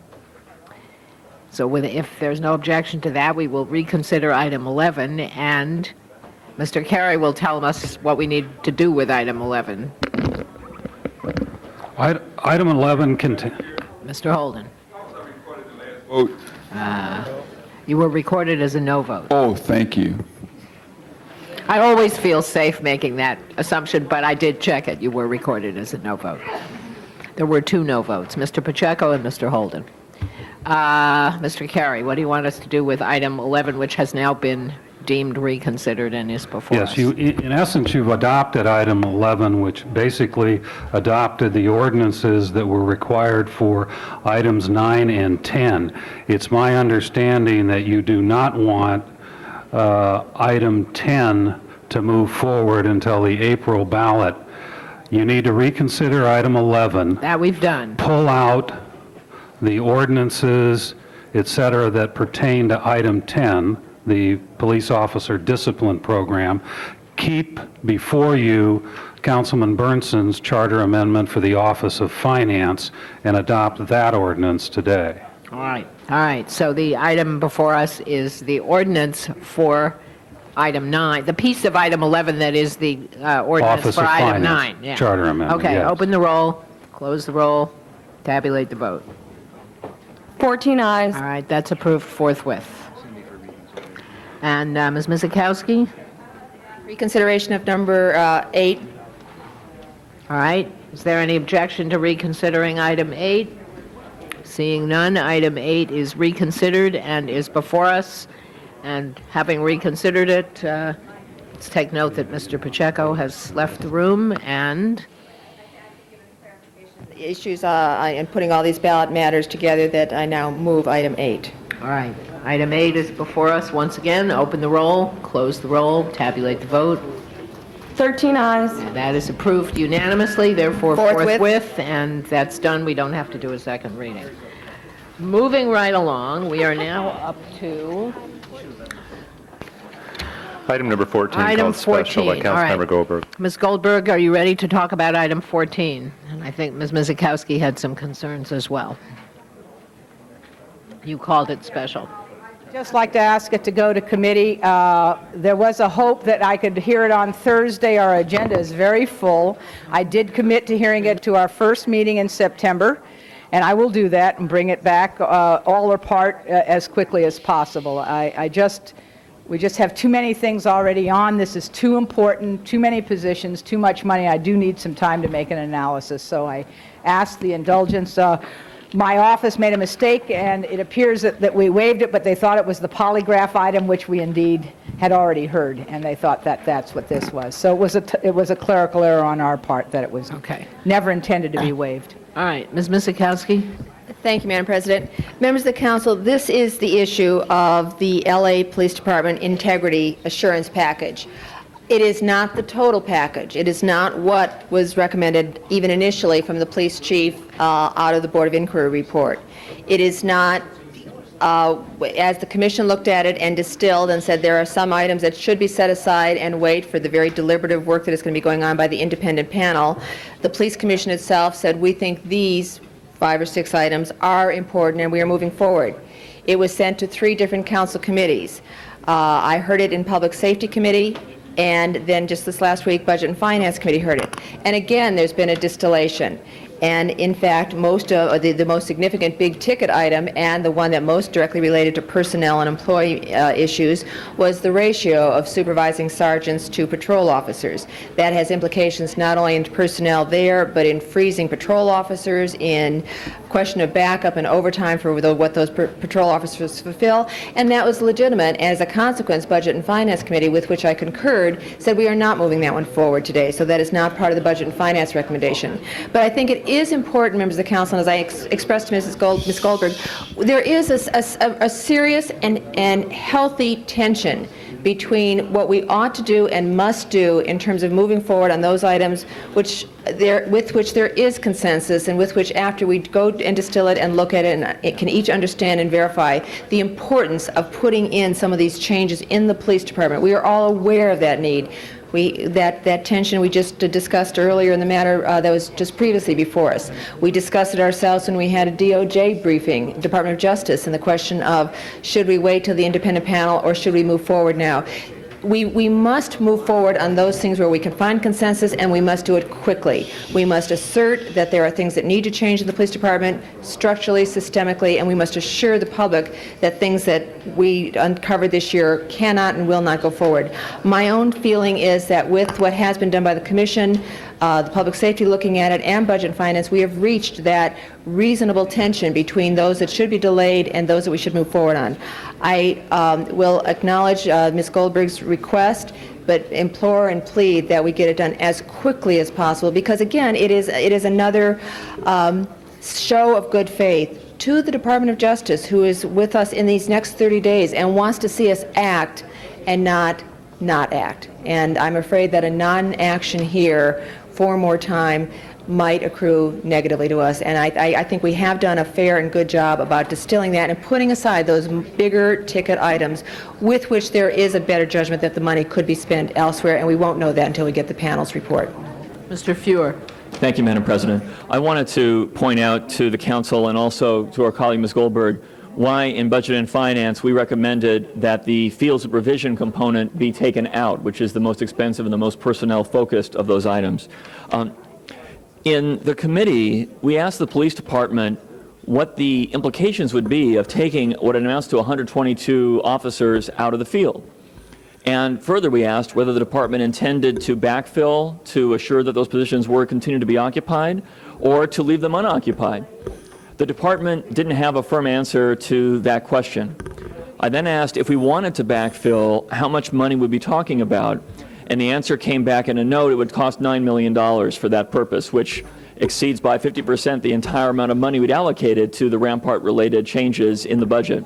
So it was with those issues in mind that the operational issue, the department wasn't sure what it wanted to do in terms of the deployment of officers who'd be otherwise deployed to supervisorial roles, and the fiscal impact that we withheld on that item. And I happen to agree that the balance of the items are consensus items. I have no problem having the matter be heard in personnel. But I do have at this point misgivings about moving forward with that item on the field training officers and changing the ratio from 8 to 7 to 1 without having a precise plan how we're going to actually police in the field.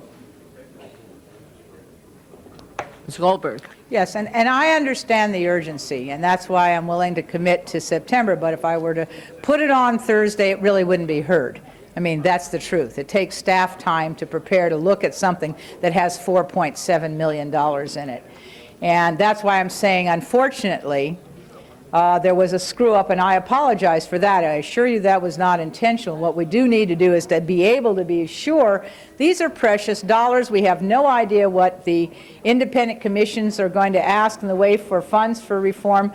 And I want to be assured that we have looked at all of the personnel matters very carefully, and so I ask your indulgence. I'd be happy to hear it during the convention, but I suspect I'd be the only person here. If we hold a meeting, I will hold it in August.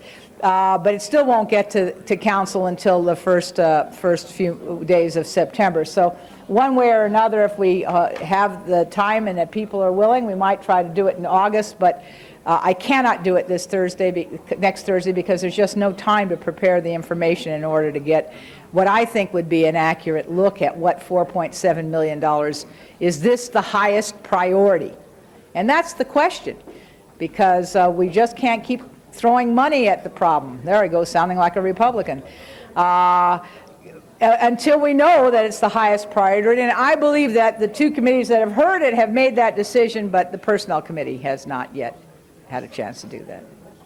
All right, I believe a few minutes ago, Ms. Mizikowski said she was comfortable with Personnel Committee reviewing it as well, as long as it doesn't take longer than necessary. So if there's no further discussion or objections, we'll refer item 14 to the Personnel Committee. And moving right along, we come to item 16, Item which number has a lot of 16. reports. So we need a motion on item 16. All right, Mr. Fewer moves the Budget and Finance report. Ms. Mizikowski. Madam President, I don't think that there's any conflict with adopting all the reports. I've reviewed them and my staff has reviewed them. Budget and Finance is the most current in terms of specifications for the appropriations and the classifications and the resolutions. But the other committee reports or communications from the chair of both Public Safety and Personnel are all in sync, and there is nothing in conflict. So I think we can adopt all reports. Are they actually included in the Budget and Finance report? Not entirely. The Budget and Finance is the most specific and the latest evolution. Right. So it's the moving action that's most critical, but I think the others inform the action in terms of policy. Yeah, I just wonder, direction. sometimes committee reports, back when I was on budget, they included everything and then No, added that one, something. this one didn't by This one chance. did not. All right. So in that case, are you comfortable with the motion to approve all the reports? It's fine. All right. So what we have before us is Ms. Mizikowski's motion to approve all 4 reports. Open the roll, close the roll, tabulate the vote. This is item 16.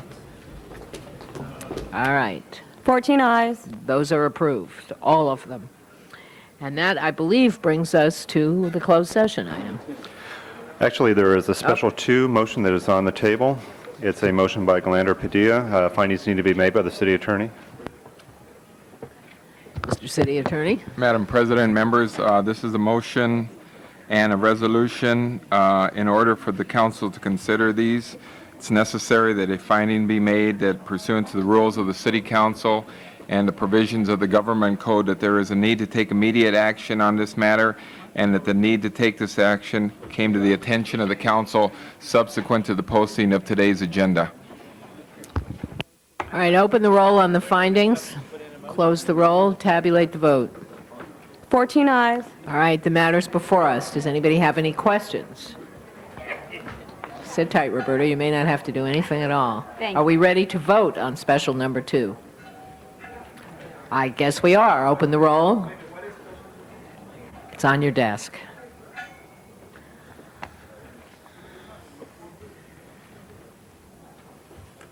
Can we have it explained? Yes, we can. That's why I asked if we were ready to vote. Well, I think this sounds That's important. fine. I'd like That's, to have it go explained. ahead, explain it. Ms. Galander, just for Mike, Roberta Charlin-Zinman, Deputy City Attorney, on behalf of both the Department of Water and Power and the Department of Public Works. Ms. Galander, does this include both the resolution and the motion? Thank you. The resolution regards an action taken by the Department of Water and Power on August 1st, wherein the Board of Water and Power Commissioners approved execution of the 7th partial consent decree in the matter of Operating Industries, Inc., and also approved and authorized David Hirsch to be the trustee of the custodial trust, and also authorized the city attorney to execute the final custodial trust forms when the forms were created. The action on the resolution today is under new Charter Section 245B, by which the City Council waives taking jurisdiction of that matter so that the DWP action becomes final. But what is the consent decree that we're in essence giving our approval to, or the partial consent decree? I want to know the substance of this. The partial consent decree was created and mainly involves the sale of part of the Operating Industry, Inc. property to a developer, which is going to develop the property, and the majority of the consent decree is with regards to that question. Tell me what it is. Explain what it is so that the average person who's watching this would understand just what's involved. The consent decree involves a portion of the property at Operating Industries, Inc., which is a Superfund site in Monterey Park, and sets up the mechanism by which the sale of some of that property can be transferred to a investor which wishes to develop that property. The terms and conditions also involve how the money from that sale will go to mediate and remediate the site, and how some of the owner of the property which is selling it will also be responsible for the remediation of the And why site. wouldn't the city council want to discuss the merits of that, or to learn about it and to know about it? Why should we give up our right, in essence, in let the DWP do it on its own? Why is this motion here? The reason that the motion is here is to DWP is that the EPA initially, we had thought, had given both the DWP and the Department of Public Works until September in which to sign on to this consent decree. Unfortunately, there was a miscommunication or an error in understanding, and I received notice late this week that they would not allow us the additional time that initially I believed. So the action, in order to take a benefit under the consent decree, which I have not discussed yet, we have to have our paperwork to the EPA by Monday. All right, Madam President, let me just I was asked at about, to my knowledge, about 3 o'clock yesterday if I would do this, and I wasn't even in the office, but I was traced down to the far corners of the city, and I said no, because I really don't know what it's about, and how could anyone be coming 2 hours at the end of the day before to ask us to go into a consent decree when we don't even know what the consent decree is about, we don't know the merits, we don't know the terms. I can't believe that someone would leave it to such a last minute to ask for this. So I said, let them find somebody else, and I appreciate you bringing this in, but I still raise the points I raise. When issues of substance like this that are important are to be considered, to have it come at the very last minute and expect anyone to have the vaguest idea of what we're talking about, and there's something wrong with the process that brings things to we're supposed to be a governing body. We're supposed to look at this stuff. We're supposed to know what it's about. And you can't, I don't think a person here has ever really seen this or knows about this until now. And so I find it really difficult to ask me. I mean, a lot of it's on trust of you saying that this is in the interest of the city, but we're going to ones that are going to get burned if we're doing something that we might not want to. And there's something totally wrong with the process that permits something that's probably been going on for years to come to us at the absolute last minute with no, and in fact, if we didn't raise this right now, we'd all just voted on it without knowing anything about it. That is an inherent flaw in this system that I don't even know how to begin to tackle it on this issue, but I have to point it out because I'm really disturbed that we're being asked to do something that none of us know what we're about, and that this waited till such a last split-second minute to bring in something like this. Mr. Wax, I have to agree with your fairly restrained comment on the frustration of it coming at the last minute, but I believe this is one that a number of us, including you, have heard Ms. Inman talk about over the years. Yes. And if I'm not mistaken, this is a consent decree. Is this not a consent decree that we actually agreed to years ago? And we have to keep bringing these operators into it. The problem, as I understand it, is that we have to get paperwork documenting things. And we thought we didn't have to get in for another month or so. They suddenly said, sorry, you have to have it in now or you lose your rights under it. And actually, we have been, not everybody here, but generations of council members, it seems like, have been briefed on this, on the basic underlying problem, because I know that's what we always see you about. Yes. And it's been going back a long time. So I certainly share the frustration that we were all hit with this, including the city attorney. We're hit with this at the last minute. But it is not a new case. It is not a new consent decree. And of all the consent decrees that I have brought before this body, this one has the minimal risk to the city and the minimal activity demanded on the part of the city. In fact, this consent decree, as I stated, is mainly for the benefit of the developer. And I do apologize, but we did believe that the EPA was going to give us until September 1st, until Wednesday of this week. All right, Mr. Hernandez. Madam Chair, I just rise for one question. Who's David Hirsch? Oh, David Hirsch is a member of the Operating Inc. Steering Committee, of which both the Department of Water and Power and DWP are members. He has agreed to serve as trustee at no charge to the steering committee as long as he is indemnified. But he has nothing to do with my council office. Is that Different correct? David, yes. Okay, thank you. All right, so if everybody is ready, Special 2 is now before us. Open the roll, close the roll, tabulate the vote. 13 ayes. That is approved. We better do forthwith on that, so you're covered here. Thank you. All right. Item number 30 is before you. It's a closed session item, so now it's time for public comment All for right, non-agenda let's items. start with public comment and then we will clear the room in order to do our executive session item. We have a 10-minute public comment period altogether. I have 3 people who wish to be heard. Well, one card is a whole bunch of people. So let's start with the people from LA Youth at Work, then Richard Robinson, and then John Walsh, and we have to somehow fit you into this. Well, you'll better stay then. Cassidy Clark, Smith Durango, and Reed and Takesha, are they here? They left. Okay, sorry. Richard Robinson.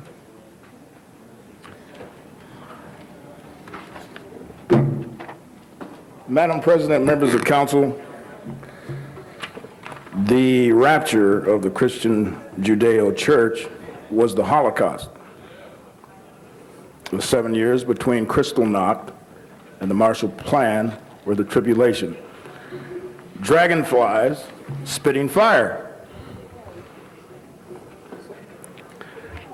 Ruth, the Antichrist, the prophecy was past the 12th. Armageddon was the Second World War. The second coming of Jesus Christ will be the Jewish Messiah. Thank you. Mr. Walsh. You know, I'm beginning to question my sanity because I understood Mr. Robinson today. We're all in big trouble. The fire. Hey, wait a second. I see a fight right here on...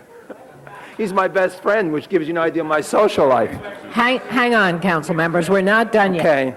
I'd like to point out that we have rolling brownouts in the region. We're being told, incidentally, to turn off our air conditioner. For those people watching it, this room feels like an ice cream freezer. Now, I would ask Mr. Walsh, someone in DWP charge- has lots of power. It's the other guys that don't have the power. Whoever is telling me to turn off my air conditioner should be telling you to turn off your air conditioner because it's about 47 degrees in here. and that's different the entire from the building. power shortage. Oh, you mean your power? Okay, when we now know not City ours. Council is exempted. No, from air Mr. Walsh, conditioning. the city's Department of Water and Power, which provides power to you in the city of Los Angeles, has adequate electricity. Okay, it's great. Edison that's having the problem. Everybody out there realize, turn on your air conditioners if you live in LA, turn on your TVs, use all the power you want, because the city council said that we are exempted. You said it there. Maybe we'll see that in the It newspaper. isn't what I said. I said we're adequately supplied. We're adequately supplied, so therefore we don't have to turn off our air conditioners. That's correct. Okay, so everybody in LA, turn that up to 42 degrees or down. I'd like to point out that you have a project. Not all of you voted for this project, but this is the Trizecon project. And as you can see on that headline up here, it says, subcontractor fined over worker's death. Now, at your project, which you put $98 million worth of bond money into, you've had 2 workers killed in the last 6 months. Now, the first worker was an Hispanic worker, and I don't understand why if it's a janitor, everyone cares about it, but if it's a dead Hispanic laborer, I don't hear anybody worried about it. Now, Cal OSHA is investigating the second death. Now, it is up to this body to take a look at why Hispanic workers are being killed to build Jackie Goldberg's Academy Award Theater. These are serious serious accidents. In fact, we see Jackie in this picture here. You may recall Jackie was arrested and brutally treated by the police. You remember she was held in detention for, I think, 87 hours and interrogated. We've heard about it. And in fact, a little later, the Hollywood PAC is going to give Jackie Goldberg the Nelson Mandela Award for the official here in the city of Los Angeles who was most brutally treated by the police. It was terrible. It brought tears to grown men's eyes. I'd like to finish by saying that your Achilles heel when the convention comes, and I wouldn't expect the convention to be any different from what happened in Philadelphia, is the subway. It's the escape route. When we had the big mini riot, I should say, at the Jumbotron after the Lakers won, the LAPD closed the Blue Line at 10 o'clock because they realized that the rioters were using it for escape. You know, it might be smart to close it now. And I'd like to point out, if you want to know how LAPD money is being wasted, think about all the LAPD officers who are checking tickets on the red line, checking to see whether people have paid their $1.35, instead of out there fighting crime. There is no system, no subway or rail system in the United States where sworn police officers are checking tickets. That's the kind of work we can find for $7 or $8 or $9 or $10, not $25, $35, and some of the officers making $45 to write out little summons. And incidentally, the stop law is incredible. Ladies and gentlemen, we'll see you at the convention. You'll see me. I'll be standing right outside the Staples Arena with my sign. Thank you. You're welcome. Gracie Gray.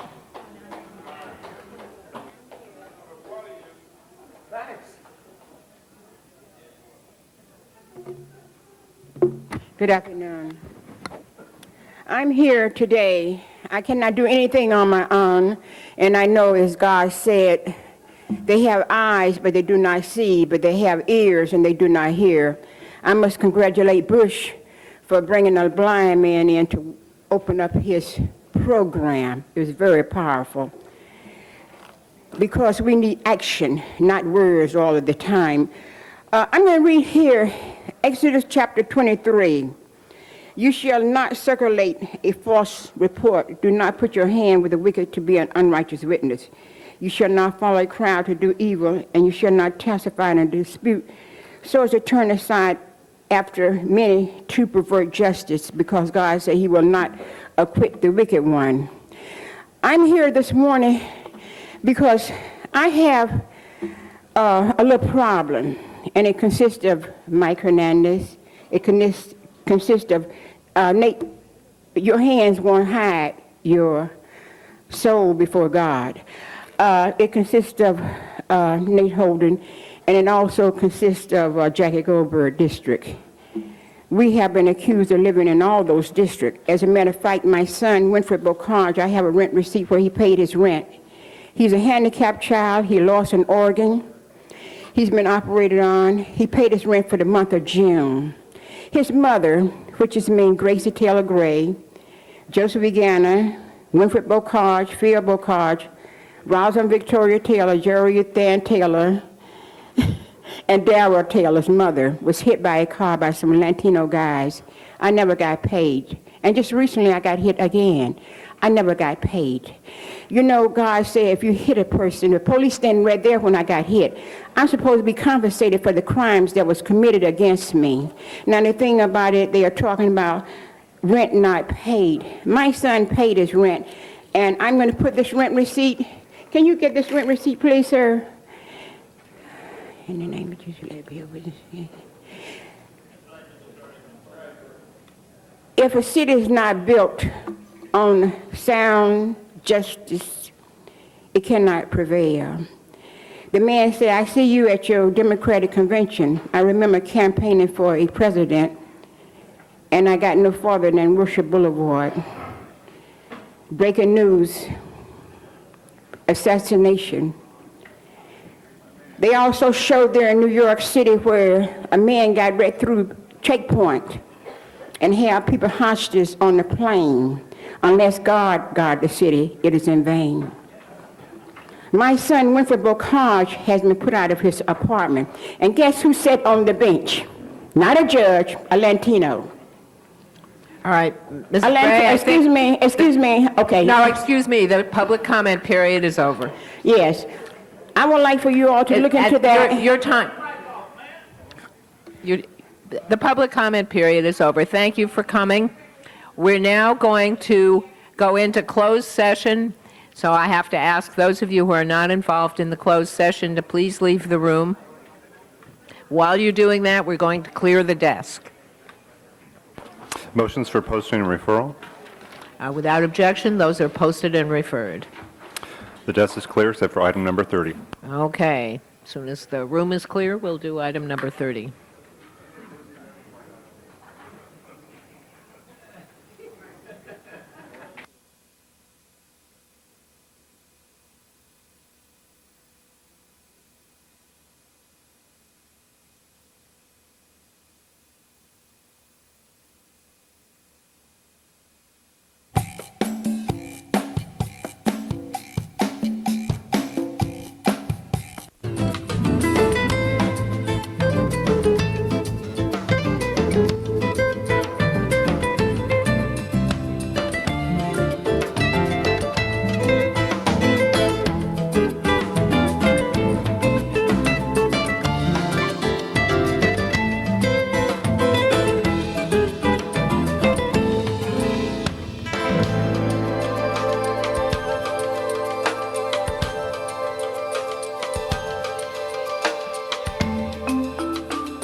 That is approved forthwith on that, and I believe that completes the agenda. The desk is Do clear. we have any adjourning motions?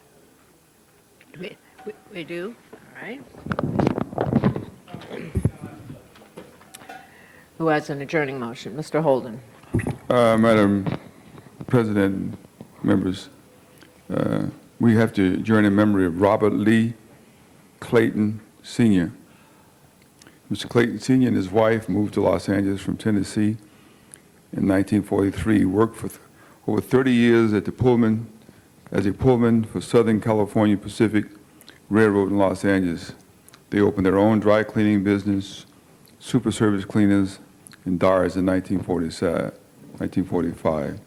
He lived on East 41st Street in Los Angeles. He's survived by 5 children, 2 sisters, 15 grandchildren, 6 great-grandchildren. Of course, he's going to be sorely missed. Anybody else? Mr. Ridley Thomas? No? All right, call the roll.